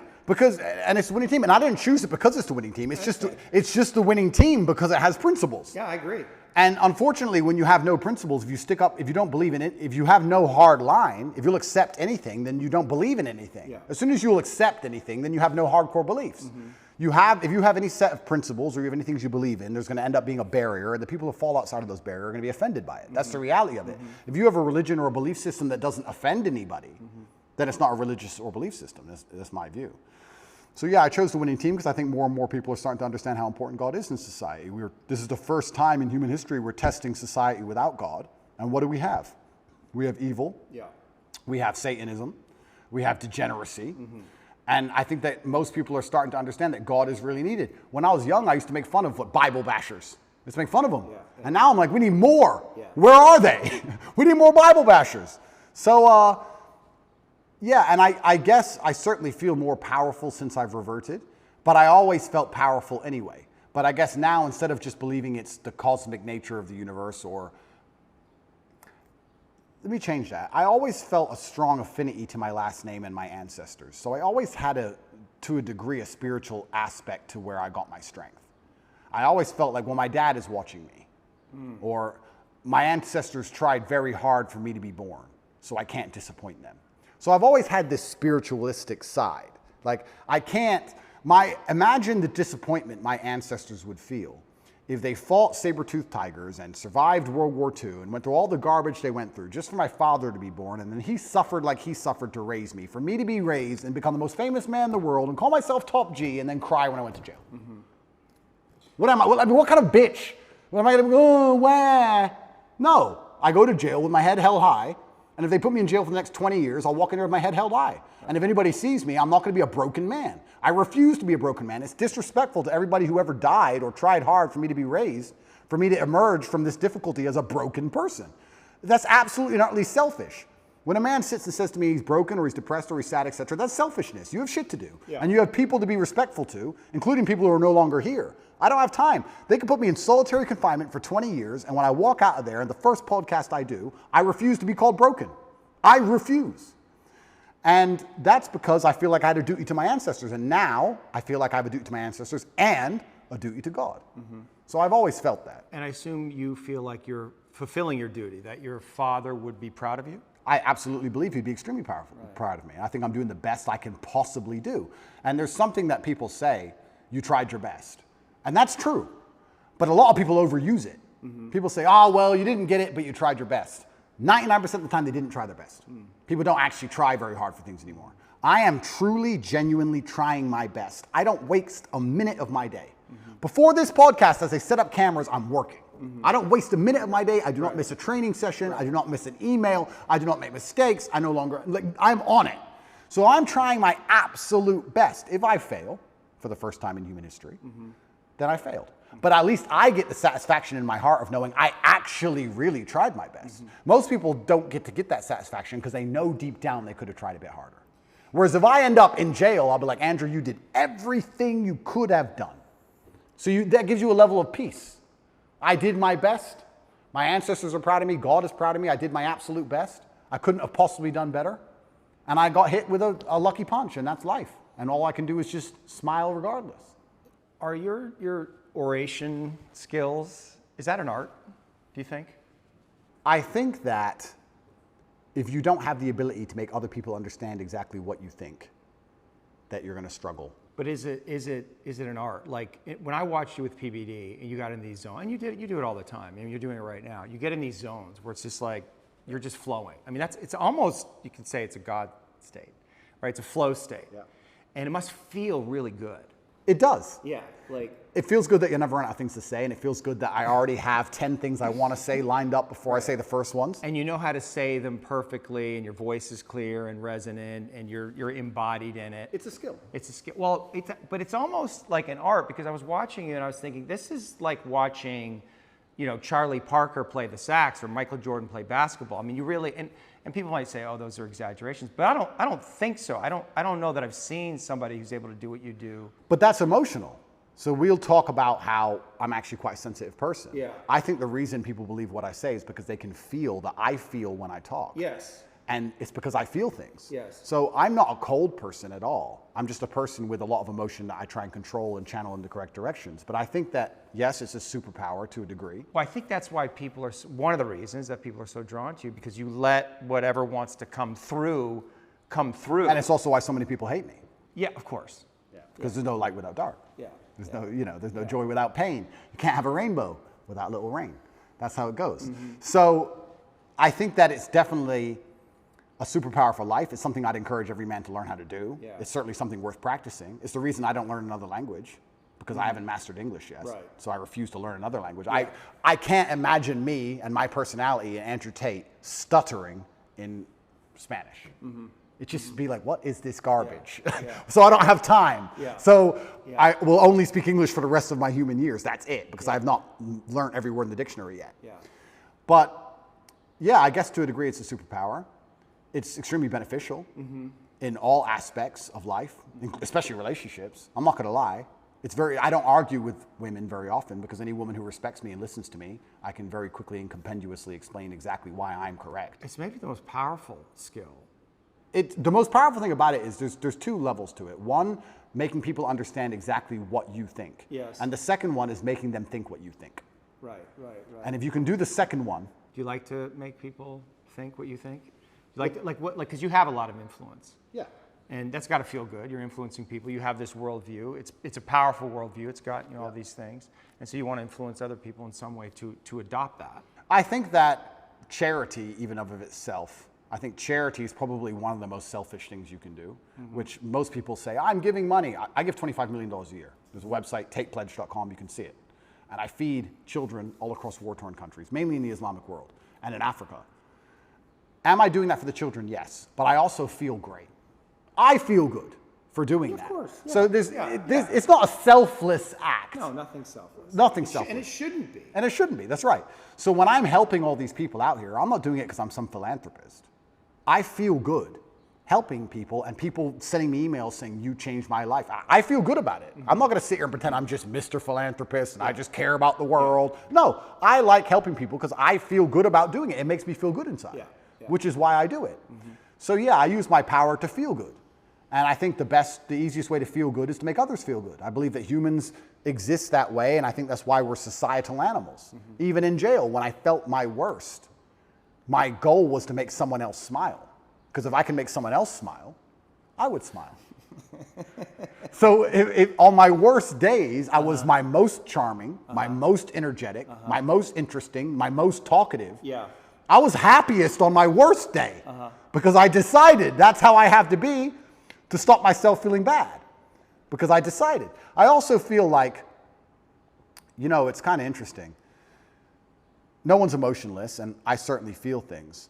And I'm going to come up with a theory, which you're going to call complete garbage, because I am not qualified. But this is my theory. Yeah, go for it. I believe that emotional energy is a lot like a bucket of water. You have all this emotional energy, right? You have a bucket of water. And then you have a bunch of different holes you can pour it down.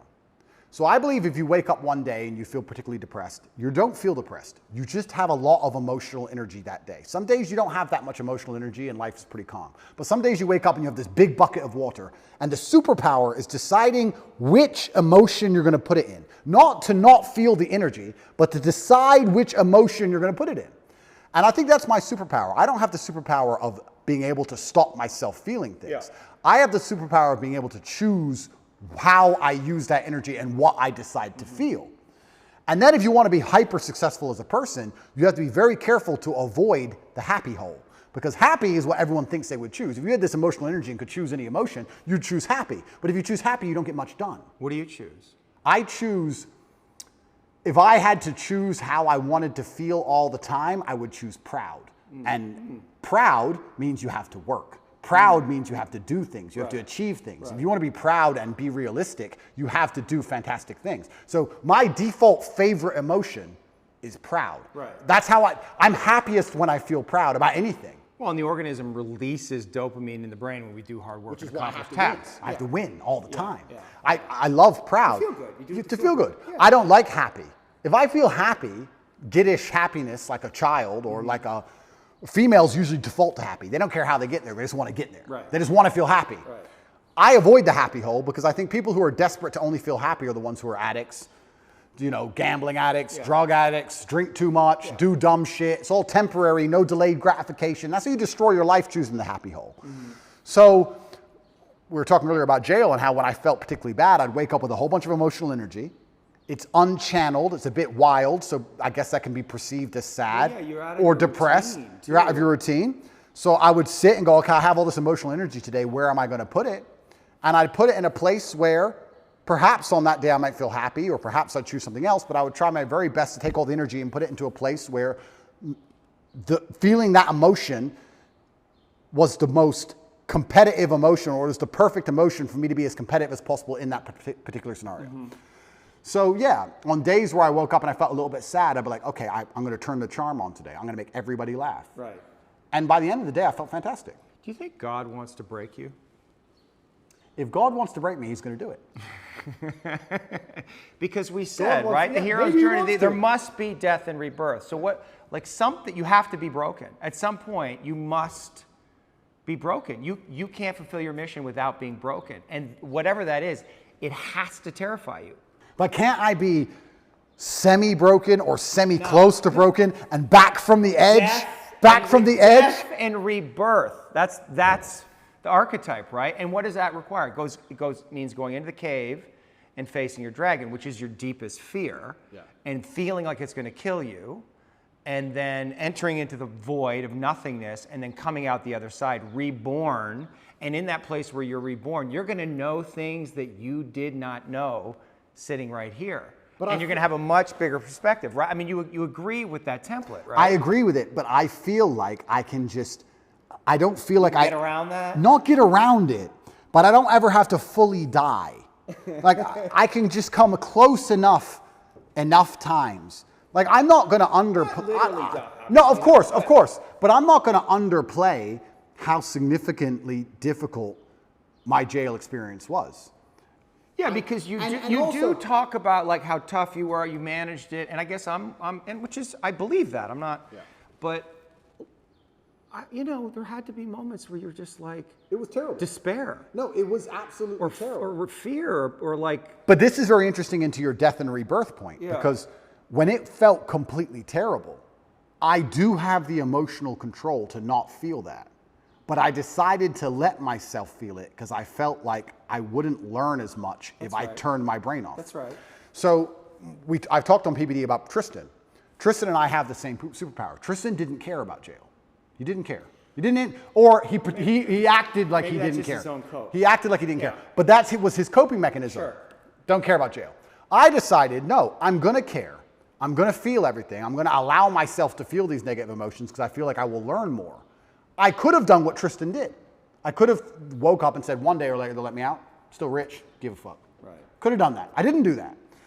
And jail, that's why he sleeps. That's why I have nightmares. Because I don't believe his jail experience was that traumatic because he turned his brain off to it.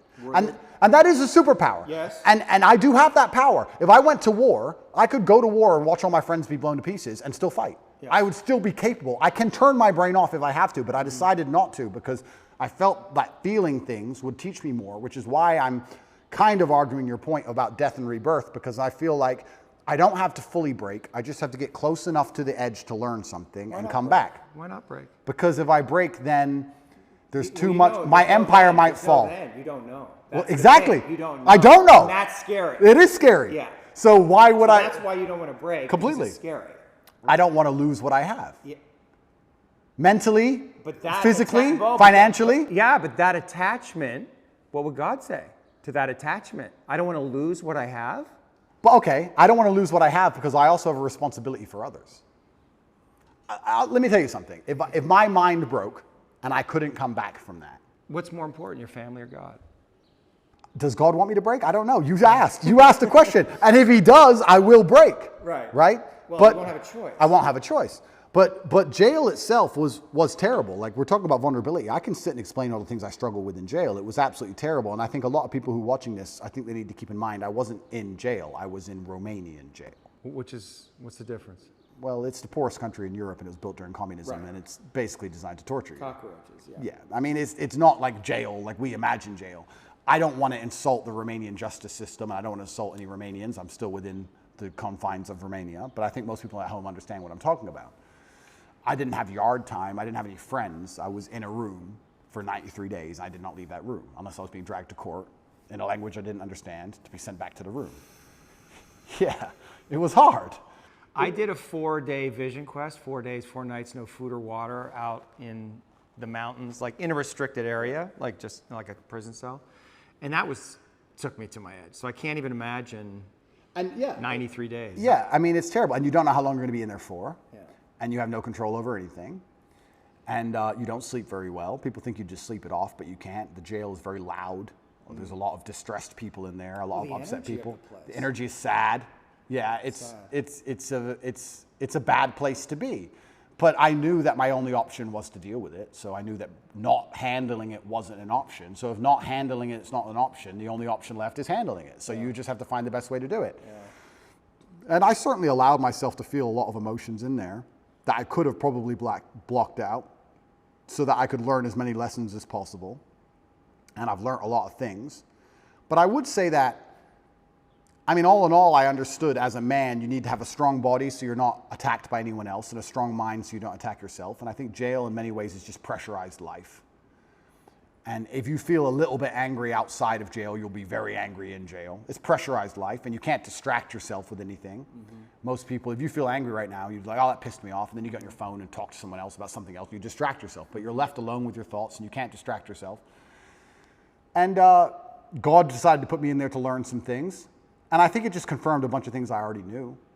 And I think it was a chance for me to prove to him and to prove to myself I'm not full of shit. And I think that was... Did you worry that you were full of shit? Never. But it's good when you get tested.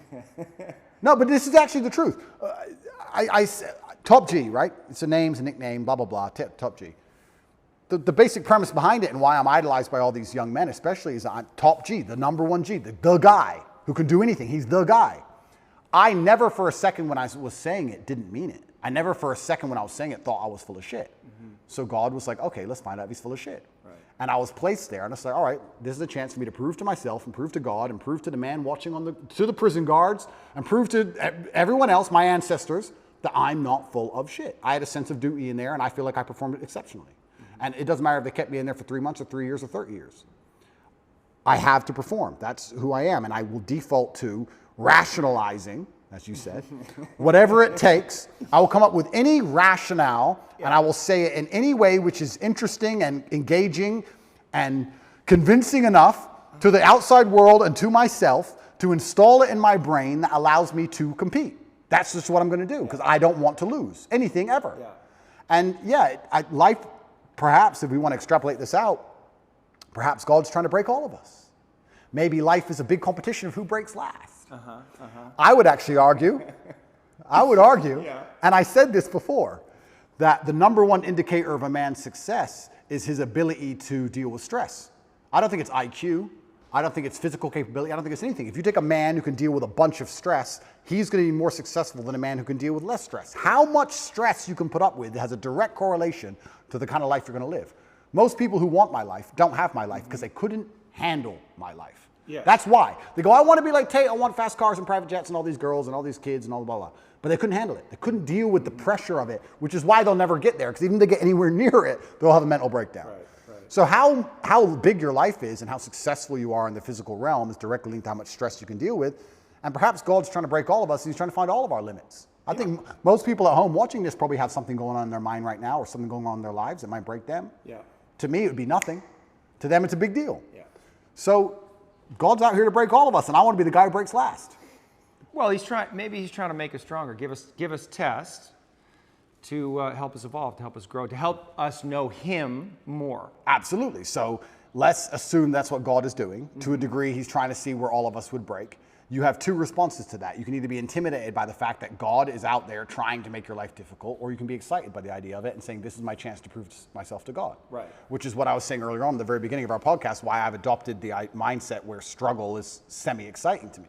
Yeah. God is out here trying to ask me questions or put me through scenarios where I get to prove myself to him, and perhaps that's why all the bad things happen. Maybe that's why that girl left you. Maybe that's why he made you love her so much so that she could break your heart and fuck your best friend on purpose so that to see how close you could come to breaking. Maybe that's what it's all about. Maybe that's the fun of it. The mantra that I use is, yes, thank you. Whatever comes, yes, thank you. And yes is an acceptance to God, and thank you is gratitude for what's happening. And that mindset is a kind of surrender to God's will. Yeah. Do you struggle between, your will is very strong. Yeah. And I can feel the place where you like to impose your will in the world. Yeah. So your will versus God's will. Well, he'll win. Are you in a fight with God on some level, like not literally, but unconsciously, between His will and your will? No, I think I am doing His will. I think I am doing His will, which is what it takes to be truly successful in the world. I do believe that the moral arc of the universe does bend towards truth. And that's not my saying. I think that's Martin Luther King's. But I think that it bends towards truth and justice in the end. I think that the battles we are currently fighting in society, which look hopeless, in the end can be won. And I feel like I am doing His will by standing up and telling the truth. I think I'd have to be a complete coward of a man to end up having all of the masculine youth of a planet paying attention to every word I say, and then say, oh, but if I tell them good things, if I help them and help the world by extension, I might get in trouble. That'd make me a bitch, and that's not who I am. So I think if you give any man worth his salt that degree of power and influence and responsibility, he's going to stand up and say, okay, this is how you should live as a man, and this is how you can make the world a better place, unless he's afraid of the repercussions by the evil people, by the people who are on the other side who are genuinely evil and satanic, who are out to destroy good and truth. And I'm not a coward. I've never seen myself as a coward. And in fact, we don't talk about vulnerability. The number one thing I could never exist as is a coward. I think you want to talk about my biggest fear. It would be knowing I'm a coward, seeing myself as a coward, and being very realistic and knowing I was actually a coward. I couldn't accept that because I feel like I would be disappointing all of my ancestors and God, and I would have been full of shit all the time I was talking. Now I'm a fake. Now I'm a liar. And I'm none of those things. When I say to the camera and I sit here and talk about depression not being real, I mean what I say because I've lived enough shit to tell you that if depression was real, I would have been depressed. And people know that, which is why they listen to me in the first place. I would hate to look in the mirror and know I acted like a coward on that scenario. I can't be that person. So courage is the highest virtue, I think. You think so? Courage, love. Well, I like to think of myself as a man with plenty of love in his life and a very loving man. I also like to think of myself as an extremely brave person. I've never been a coward. And even just the idea of being a coward is enough to motivate me to do nearly anything. So if you were to try and, here we go, vulnerability. If you were to try and manipulate me, how could you manipulate Andrew Tate, one of the smartest people on the face of the planet? Well, you would have to try and convince him that it was the only brave act. That's how I could be manipulated. Now, I allow manipulation to find out where my enemy wants me to go, use my mind to break the trap, punish the perpetrators. I will allow them to manipulate me, and at the end of their attempt, I will decide whether I agree with their attempt or I destroy their attempt. But that would give you the best possible chance. And I give you a perfect example of it.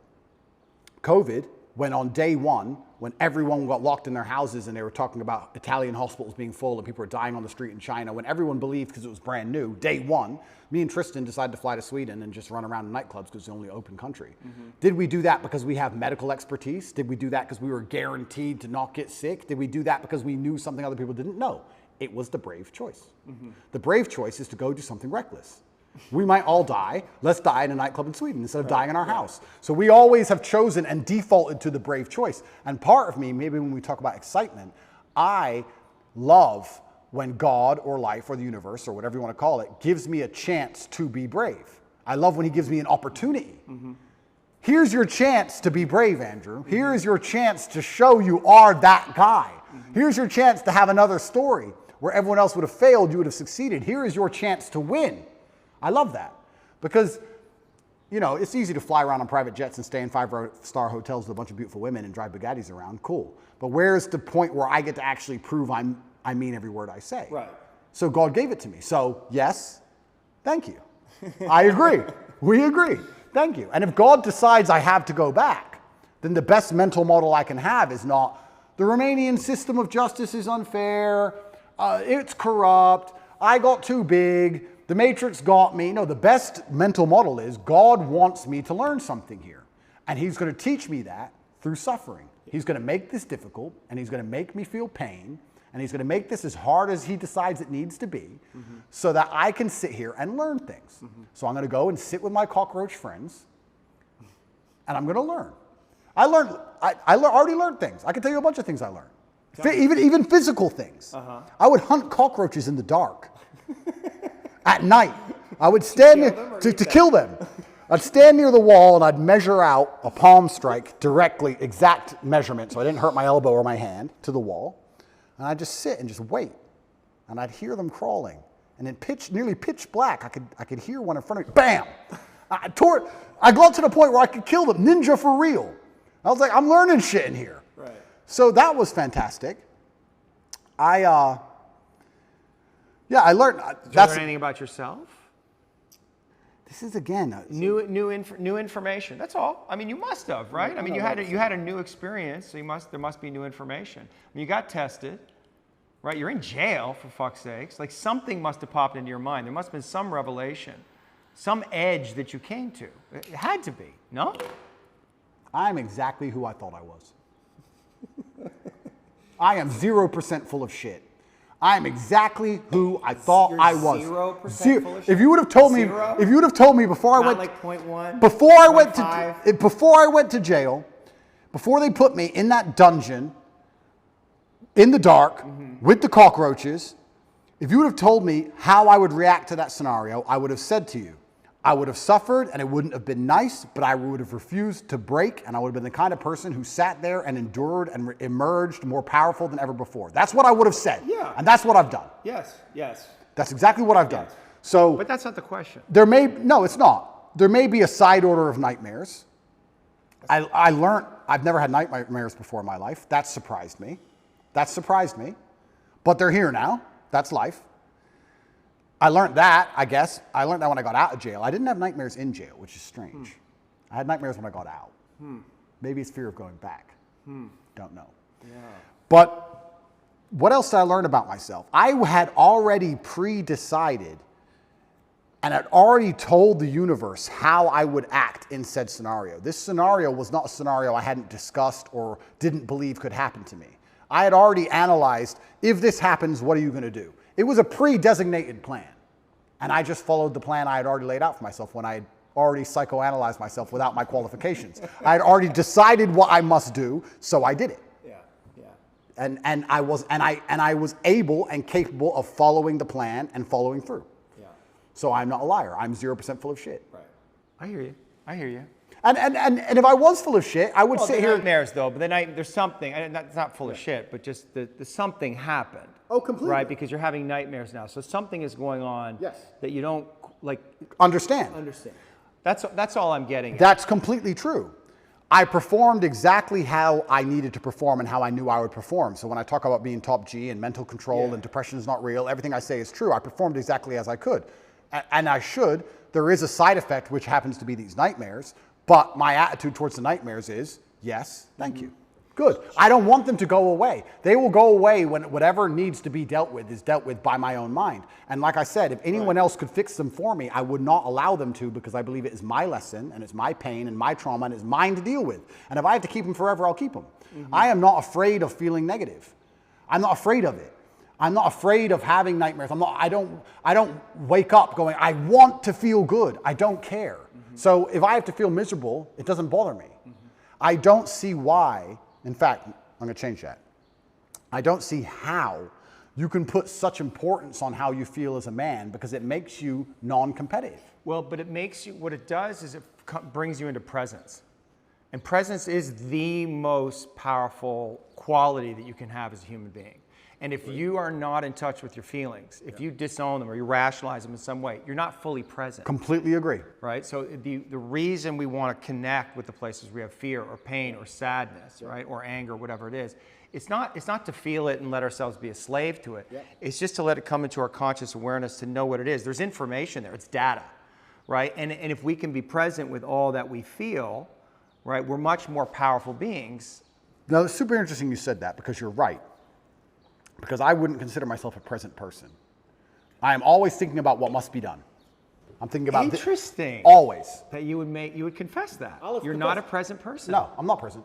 If I'm present in the moment, I'm either on my computer talking to someone else millions of miles away or dealing with something else, or I'm doing this podcasting about how I have to spar afterwards, and then I've got a friend coming at 8:15 tonight. Why are you I have to see. present? I'm not present because things must be done, and they must be no, organized. well, That okay. I am not competitive if I'm present. I need to do things. Now, I'll agree with you. You're right. I'm very rarely present. But here's my frame for presence, right? The reason I'm not all the way present, which is all the way here, is because there's something here that I don't want to feel. No, I would say there's two scenarios in which I am very present. And we'll talk about them in a second. But I'm not a very present person. But I have sacrificed the idea of feeling presence and feeling happy in the moment for, let's say, absolute capability and legacy. But would you agree that being more present would give you more power? In certain scenarios. Well, look, I think that might be the reason I love fighting so much, because that's the only time I feel present. Right. Because I have to be right there, because one, I'm in pain, and two, if I'm not, I'm gonna be asleep. Are you not present right now? I am. Are you present with me? I'm paying attention. My brain's on. I'm paying attention. Let your brain go and see what happens. I Just be am. here with me and don't stop thinking. Stop thinking. I can't stop thinking. Stop thinking. I You can't stop thinking. If you can't stop thinking, you don't have control over your mind. All right, cool. So I stopped thinking, but And just be in the place where there's no thinking. Sure. And just feel yourself, who you are, and see what happens. and See what happens. yeah, and I believe I am. But I'm saying generally in life, I wouldn't consider myself a present person. I'm not the person who is enjoying the moment. Present. But I am now because I'm focused. But now I'm focused. But do you see the difference in the quality of the interaction we just had? But what's it? Okay, let me ask Do you see the difference, though? I do. Yeah. And how did that feel? It felt fine. But what's the difference? Fine. What's the difference? But what's the difference? But weren't we more connected in some way? Isn't there more possibility to get to something deeper or something more truthful there when your mind is not constantly running? But I haven't lied to you. I'm not saying you've lied to me. Yeah.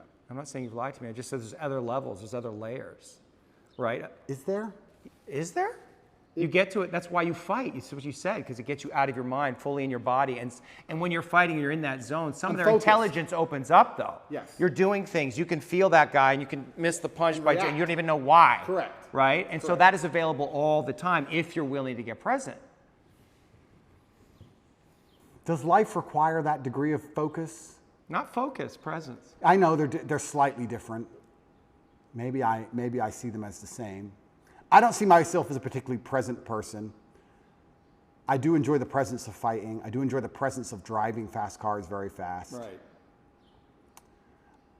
I'm thinking of it, just so you understand my mental model, when I think of guys, and I do know some who are like enjoying the moment, I very rarely enjoy the moment. Does that make sense? I don't ever, I'm sitting around and I'm like, yeah, I look around and go, I'm having fun. That's just not how my brain works, ever. That feels sad to me. Yeah, but this is the thing. Perhaps it is. I don't know. I'm not going to say it is because I don't feel sad about it. But let's imagine it is sad. I have no fear of feeling sad. If someone were to say to me, Andrew, you're going to enjoy the moment less because you're constantly preoccupied with running an empire that most people wouldn't believe is as large as you say it is, even if you told them. And you're going to have unlimited offspring who adore you. And you're going to have unlimited female interaction from women who truly would die for you. And you're going to be one of the most respected men on the planet. And you're going to have street cred in every city from Baltimore to Berlin. And you're going to end up going through all these trials and tribulations, and they're going to talk about your name after you're dead for hundreds of years. But you're not going to be present in the moment. Would you take that? And I would say, yes, sir, I would. Give that to me. I can't be present because there's too much happening. How can I be present? How can I be present with hundreds of millions of dollars and DCOT trying to put me in jail? And how can I be present? I've got things happening in my brain. I can't be present. I've got things to deal with. I've got problems. So I've sacrificed But presence. maybe you have a mental model that says I can't be all the way present and do all of those things, and maybe that model is incorrect. Well, presence is if you're truly present, then you're not worried about anything outside of the moment you're in. Not necessarily. How does that work? I'm interested. Yeah, I mean, because the presence, right? You can let your consciousness go out, right? And you can be aware of everything, right? I'm perspicacious is one of my favorite words. I am aware of what's happening. Yeah. I'm just not particularly interested in it.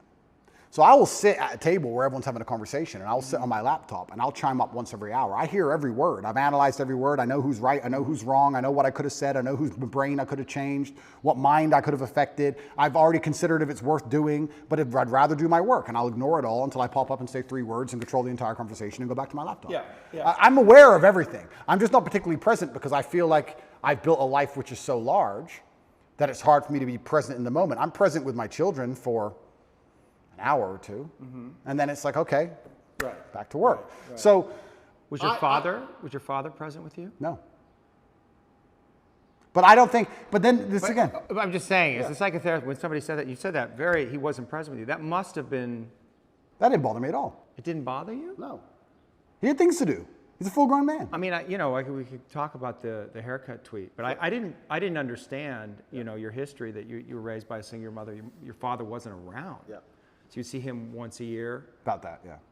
When we lived in America up to the age of 11, I saw him more often, once or twice a month maybe, and then...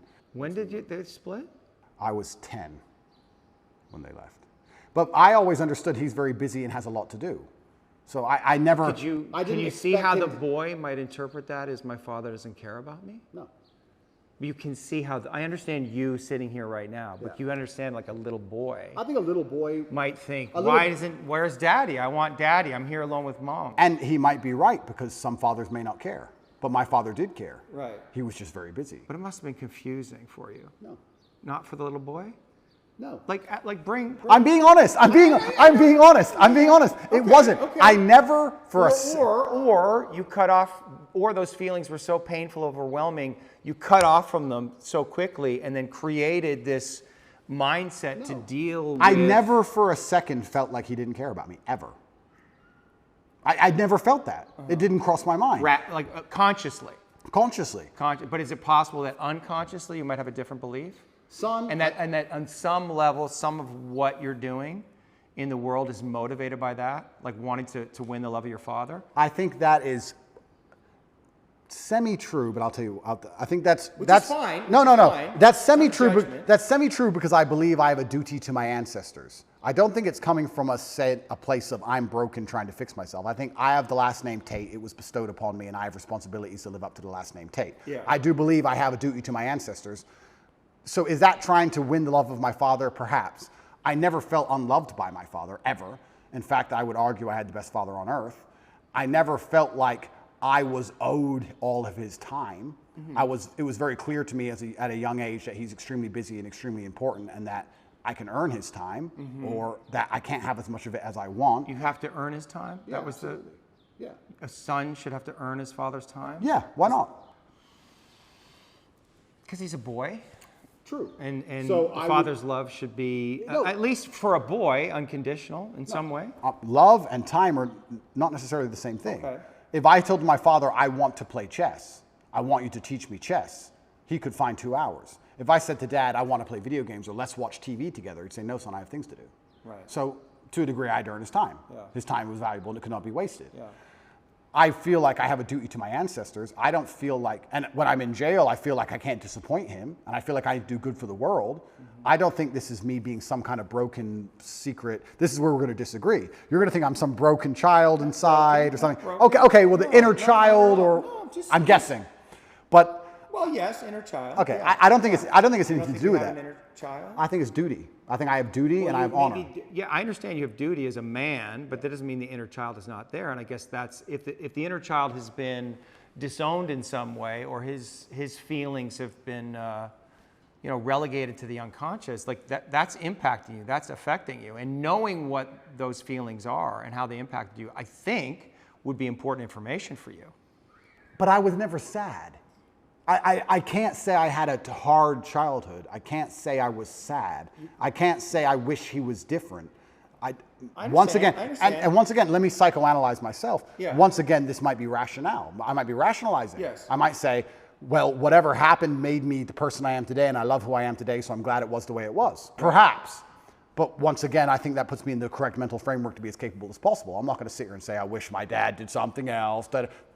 What's the point? That's asinine. Both things can be true, though. I wanted to see my father more. I wish he was there, and he wasn't. And now I'm here, and I'm going to make the best of it. And this is the result of that. And turn myself into this beast because of it. I mean, you made the most of the situation, but that doesn't discount the place where you may have wanted more from him. You may have wanted more love, more connection, just more time. I think my father did the best he knew how to do, and second, he did exactly what was necessary to make me the person I am today. Would it be okay for you to be angry with your father? No, absolutely not. Why It's not? disrespectful. Why not? Why? Because he's my father. But I'm not saying that you would have to confront him. I mean, obviously he's not here, but it's just like That's selfish. But if it's just a feeling, right? If it's just a feeling that wants to come, It's ungratefulness. well, you're judging the feeling.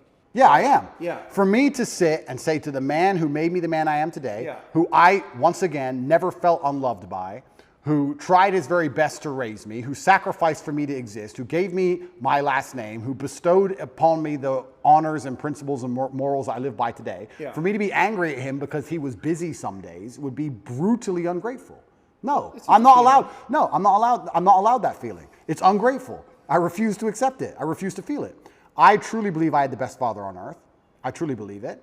I don't believe, even now, if I have sons, I don't talk about what children I have publicly, if I have sons or when I have sons or my sons I have, whichever one it is, they will get my time, sure. They will get my dedication, absolutely. But I have expectations of them because of their last name. And they're going to have my time while we're working towards something fantastic. I'm not going to just sit around with my kids just for hours because they just deserve it. There's no participation trophies in the Tate household. Right. And time is a trophy, and it must be earned, like everything else in life. So I'm not going to sit and have sons and go, well, he's my son, so we're just going to all day do fucking nothing. No, we're going to all day do something important. For sure. Or I'm going to go do something important. And he can sit around and do nothing by himself. For sure, but you can also imagine if you had sons and you saw them once a year, that would have an impact on them. Like, how would you feel about that if you had sons and you only saw them once a year? I think I'd miss them, of course. They'd miss me. I bet your dad missed you. Oh, completely. Absolutely. I bet he was sad there. Oh, completely. And I wonder if he had self-judgment about it. I wonder if he questioned himself. Well, I think as a man... Because would you do that? Well, as a man, you have to make a choice. And I think it used to be more binary than it is today because of the nature of money and empire and how things work. But as a man, you have to make a choice. You either go to war and come back with stories, or you sit at home all day and be a second mother, and then you're not a man. You have to find the balance between the two, right? Yeah. My father was away a lot, but he wasn't away a lot because he was doing nothing, right? So if you have a soldier as a father, okay, he's not there, but he's doing something. He's coming back with a story. And I think that was typical in a lot of households for a very long time. Maybe it's changed a little bit in modern times, but typically the man went away, did whatever he had to do, and then came back with a story or a hunt or whatever. For sure. So that's how I saw my father living his life, and that's how I want to live my life. Mm-hmm. I will do the same thing. I don't think I would be the same man if I decided to say, okay, I have a son now, so I'm just going to stay at home. Mm-hmm. And I think that I need to be a kind of man my son wants to emulate, which means I have to be a hero, and I don't think you can be a hero sitting at home. So I think that I need to, he needs time, of course he does, but he also needs an example set, and that example must be set out there in the harsh, brutal realities of the real world. So, it's time. Now the argument is quantity of time versus quality of time. And I would argue that the quality of time I will give my sons is going to be much higher than You would want to give them that. Oh, completely. You'd want to give your sons more quality time than you had with your father. I'll give them the exact same amount as he gave me. Will you? But if I'm happy with Would you not want to give them more? I may want to. You wanted more. I didn't say I wanted more. Oh. That's smart. I didn't say I wanted more. You didn't? Yeah, No. You must have. No, I'm saying that... Boy wants time with his daddy. It has to be true. If I wanted it, I could have earned it anytime I wanted. Well... are you sure about that? I'm pretty sure, yeah. When we go, I don't know if we need to read the tweet, but it's like, your mom was pretty upset with him. So he was like, I'm not coming back here. It wasn't just about you, it was about your mother. Oh, completely. And I think my father sacrificed his marriage for us boys. Mm-hmm. He sacrificed his marriage and his relationship with my mother to ensure that us boys were taught the way he believed we should be raised. Mm-hmm.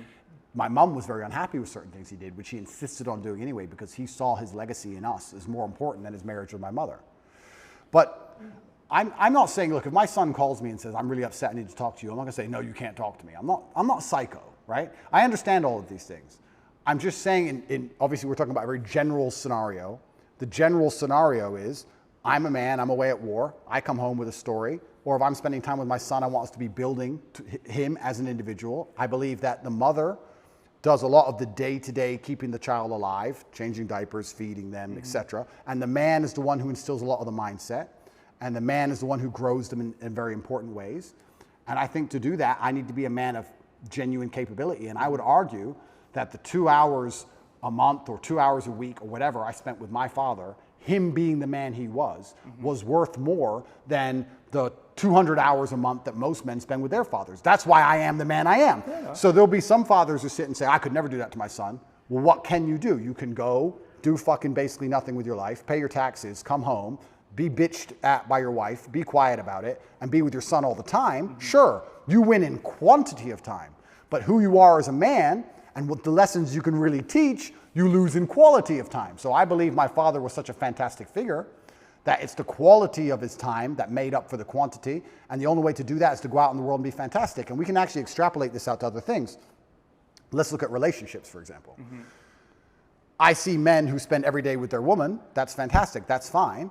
That's how he elicits her love and her attention. Are you rationalizing? I'm completely. That's how that's how my brain works. Yeah. I see men who spend every day with their woman, which is fantastic. He wants to, she wants to, that's great. They're happy. She feels loved and she feels respected and she's glad she has all of his time. When you reach a certain quality of man, a certain level of man in terms of competence, a certain echelon, I don't have to spend all day with a woman. I can see a woman 1 hour a month and she'll be loyal to me because I'm me. Right. Because the quality of who I am and the quality of my time outweighs the quantity which can be offered by a lesser being. Yeah. So you can put this in nearly any dynamic. You can put it in a romantic relationship and also in a family dynamic. Once you reach a certain level of competence, once you're at the highest echelons of human achievement, your time is by extension more valuable and extrapolates out. An hour with the president is worth more than 100 hours with a guy at McDonald's. It's the same. So I think my father raised me by not being there. He raised me by being out there and doing so many fantastic things and being such a fantastic individual that I understood I had a duty to him and a duty to my last name, and I can't be his son and not be fantastic. So I think he raised me in absence. That's what I think he did. You're proud of yourself that you got there. You won that one. But I think he did. That's good. No, that's actually a fair argument. That would be the argument about God's will. That was God's will. Correct. Yeah. And so I have to surrender to it, and this is what it is, and my task is to deal with it. And maybe there are feelings you have about it that you don't fully understand, but that's okay. Yeah. You know, you're here now, and you're doing your thing, and you're living your life, and it's all good. Yeah. So let me ask you, and maybe this will be the last question. I can go forever, my friend, so you tell me. We'll see. And I am, and the reason I wanted to talk to you is because I genuinely did want to learn about myself. Yeah, I know. And I do like discussing these things, and like I said, I'm being as vulnerable as I can be. If you feel like I'm shielding, I'm truly not trying to. Well, when we shield, it's so habitual, it's so quick, right? Our defense is, we become identified with our defenses, so we don't even know when we're doing them. That's true, but I also feel like the framework that I've instilled, the rational mind, everything is going through this filter. This is how my brain operates. My filter is brutal rationality. That's the filter. So no matter what we're discussing or any conversation we're having, it has to go through this filter, and I end up rationalizing because that's the way I've always functioned. Of course. And so I can't turn off that. I can't start saying things that don't make sense to me. Yes, and what I'm also aware of is that I am bringing my own filter, and you're open to it. You're not closed off to it. You're listening. You're curious about it. So I sense that too, and I appreciate that. You know, you talk about yourself as a man of capability. Correct. Man of courage. Yep. Right. Man of action. Yes. Are you a man of love? I think a lot of those things come from love. Let's analyze this. I think a lot of those things come from love. I think it's very difficult to do nearly anything important if it's not perhaps to a degree driven by love or the desire for love even. I think the reason a lot of men want to become rich is because they want to feel loved or feel important or to matter. I also feel like the reason that a lot of men do the things they do is for love either of themselves or of someone else. I think the reason men go to work is because they love their family. The reason you go to the gym is because you love yourself. I think that love is a very powerful driving force. I certainly feel love. My world is full of love. Like, I would argue I'm one of the most loved people on the planet. Like, if I check my phone, it's just love. Yeah. It's endless emails of people I don't know who love me, endless females who do know me love me, endless pictures of children saying they miss me. Like, I'm a very loved person in a very loved world. I love a lot of people. You love. I absolutely love. But because I believe in myself so strongly, I feel like the way I love them is to have a degree of authority over them. Not in a crazy psychopathic way, but in a I love you, so you should do this. Right. I love you, so act this way. I love you, so don't do that. Almost in the same way a parent loves a child. You love your child, so you don't let them eat candy all day, because you love them. Yeah. I'm like that with everyone in my life, because I see myself as the most competent person on the planet. So I'm like, I love you, I care about you. You shouldn't do this way. Right. Because you may think you know better, but you don't. You don't know better than me. I know best, and this is how it should be for anyone I care about. I guess the reason I asked the question is, can you defeat the matrix by fighting it? Or can you only defeat the matrix through love? Absolutely, that's a very astute question, and you're asking because you already know the answer. And you already know the answer. Of course, only love can win. Yeah. Only love can win. Yeah. And it's the most powerful driving force on the face of the planet. It always has been. And it's only when people are going to wake up and have a true love for themselves and love for their community and love for their children and love for these things that we're going to start to resist the evil and the Satanism and the insanity which is coming in the world today. But I believe, as a man at least, your love only has value when you're capable, which is why perhaps I'm so obsessed with capability, because I want my love to have value. We talked about how time has value when you're at a certain echelon. I would also argue that love has value at a certain echelon. If I'm in love with a girl, she can get a lot more from that love than if a Joe Schmo's in love with her, right? So my love has value because I have value. So I have to build myself, and especially as a man, if you want to feel loved and you want to give love, the more capable you become, the more valuable your love's going to be, and that's certainly how we're going to fix the world. So yeah, the answer is love, of course, but it can't just be blind, empty love. It has to be love that is backed by a brutal, harsh capability, which is born in the worst scenarios you're going to endure as a man. And the world at its baseline is a very brutal place. It can be. And I think that becoming comfortable with those scenarios and becoming capable in those scenarios is how you give your love deep, true value. But I think that, yeah, love is the answer. Right, love is the answer. But I don't want to end, I don't want... That's hard for you to say. No. It's like the Fonz. No, yeah.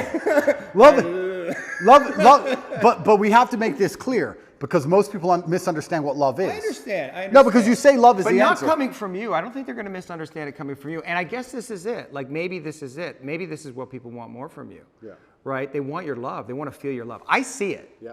Right? Like, I can feel it coming off you, but I'm not, like, I see your sense of humor. I see how you work. So I don't feel threatened by you, right? I feel like I understand you in some way, but a lot of people can. And I think that to me is the problem in the world right now, is that people cannot feel the Father's love.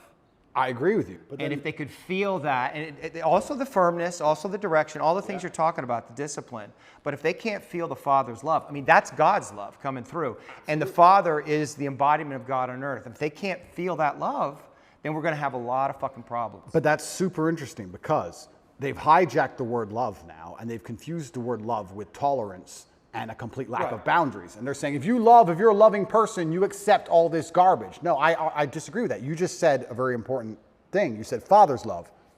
A father's love comes with tests and trials and tribulations. What does a dad even traditionally do for his son?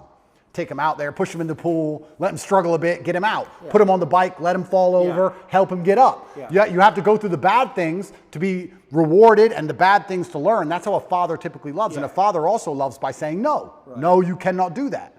So you nailed it by how society needs a father's love. Completely true. And society has actually hijacked the word love and tried to convince you that you don't need the father's love. Perhaps you need this unconditional love, which is more like a mother's love, if you want to gender it, perhaps.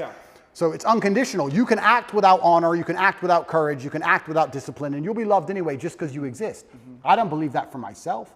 I believe if I remove all my morality, I will not just be loved by default.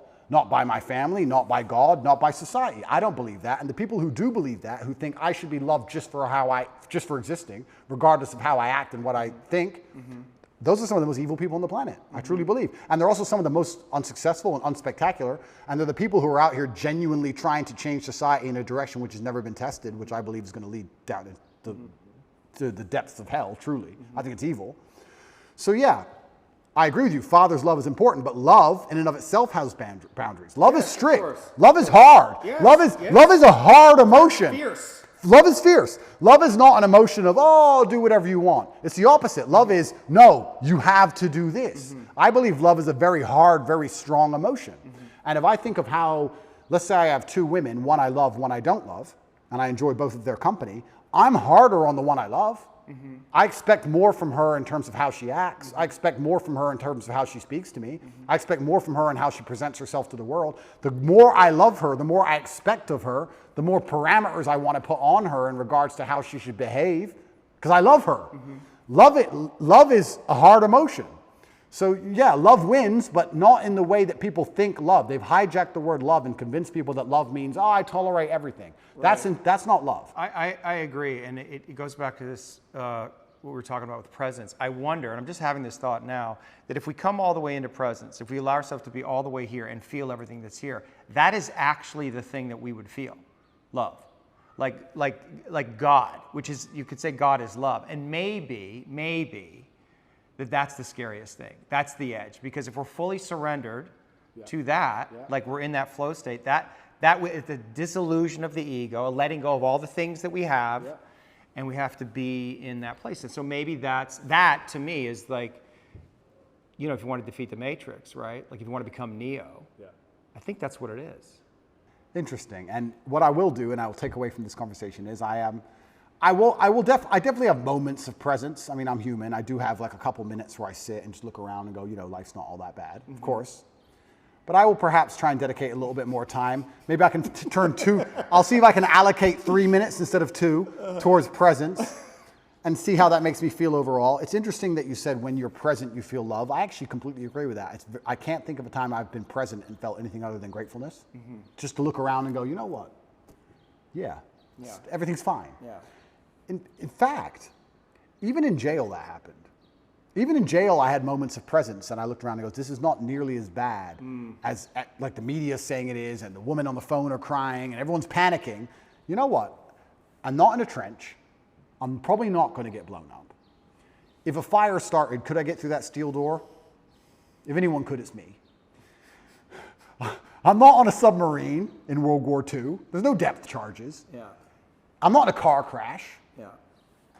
It's fine. Cup of tea. It's fine. I did have those moments, right? So when you come to a moment, when you come to a moment of presence, even in a terrible scenario, it often ends up love. You're right. And I certainly have felt them, and I certainly could do it.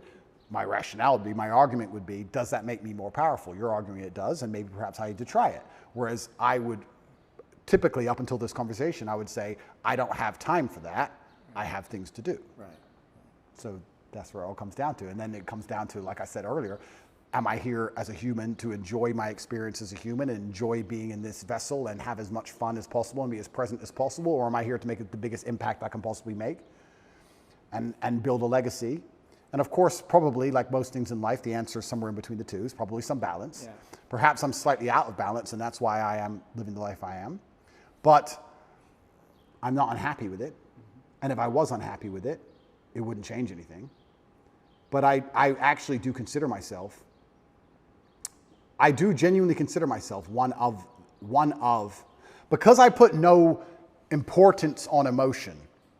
And when I say that, I try and make people understand that when I say no importance, it doesn't affect how I act. So I don't see the point in talking about it, or I don't see the point in even acknowledging it, because it doesn't affect what I'm going to do for the day. So who cares, right? It doesn't matter if it's sunny or raining. If you're going to go to work, you're going to go to work. So why talk about the weather? So I don't put any importance on emotion. But I would actually call myself one of the happiest people on earth, not because I'm particularly happy, but because I'm just never sad. So if it's never dark, it must be light. If it's never cold, it must be hot. So when I say, I will say I'm one of the happiest people on earth, and people think, oh, he's happy all the time. No, I'm just never sad. Never. So if you're never sad, you're always happy. Another thing I'll actually argue, not getting out of this early, not getting out of this easy. I thought I got away with a win there. I would actually argue that Why are you arguing? What are you arguing? because maybe you won't disagree with me. Okay, I would also like to. I will just explain. When we're talking about how I've built my mental model and how I rationalize everything, one of the things I've done when I rationalize is I've changed the boundary of what I believe happy to be. So let's say happiness is this line on this table, right? Most people, this is the full spectrum of human emotion. This is absolute distraught because your parents just died. And this is extremely happy and giddish and you're laughing and jumping around like a child for whatever reason. Most people would probably put happy somewhere up here near the top. Yeah. Whereas I've just changed that bar and I've just said, unless I'm truly distraught, unless I'm actually at the point where I can barely speak, let's move happiness down to here. Unless I'm truly distraught and something really bad's happened to me, I've already passed the threshold and I'm just a different level of happy. Yeah. Now, the more I talk to you, the more I realize that a lot of what I've done are just simply semantic tricks. Yeah. They're language tricks. Yeah. I've changed language tricks. If I'm not absolutely distraught, I am some version of happy. Therefore, I'm the happiest man on earth because I'm always some level of happy. Yeah. It's semantic tricks, but if it works, I mean, it could be a cheap language trick, but if the cheap language trick works, then it's more than a cheap language trick. Yeah. So I've also changed what I believe happy to be. I think that there's probably 5 or 6 times in your adult life you're going to be unhappy, and the rest of the time you're just a different level of happy. Maybe less happy, more happy, but you're all at some point of happy. If you can speak, you're happy enough, because when you're truly upset, you can't even talk. That's what I believe. Is that enough? Is that all I have to say?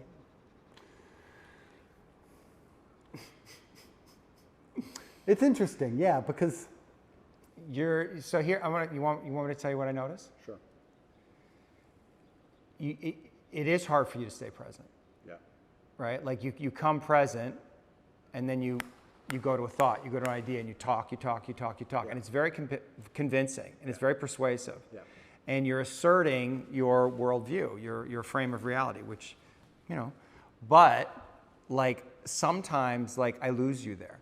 Yeah. Like I'm like, where are you? Like there's words, but I can't feel you entirely. I understand. You know what I mean? And I want to like feel you more. I understand. You know what I mean? I understand, but I don't think. But just stay with that. Just stay in that. Like don't let your mind go. Just stay in the feeling. Yeah, don't go off with the thought. So what am I feeling right now? But just stay with me. Okay. Just stay with me and be present in the experience with no words and see what happens. Sure. Like something will change in how we relate to each other. Something will soften. Like if you let yourself soften and just be with me. Yeah. Right? Which is kind of a weird experience for two men to have. Yep. Right? But it's actually what children long for with their father. It's actually what we long for is deeper levels of connection. Yes. You just let yourself be here with me and just see what happens. But then what are we going to talk about? We don't have to talk about anything. Doesn't it feel good to feel another man? Like just to feel the strength, like without the words, without that layer of thought and dialogue and discussion? Come back. I'm thinking. Come back. But Don't think. But I have to. You don't have to. Just be here. This is the place you get to when you're fighting. It feels good. It's true, but Doesn't it feel good? Yes, but there's an action involved. Like I can feel everything about the person I'm fighting, whether it's good or bad. And I can feel if I've hurt them or not. Feel me. I don't get to punch you, my friend. Yeah. It's been good fun, and I feel like I've learned some things, and I feel like we need to do it again. Absolutely. Yeah, that was fun. I appreciate you, man. Thank you, bro. Yeah. Thank you.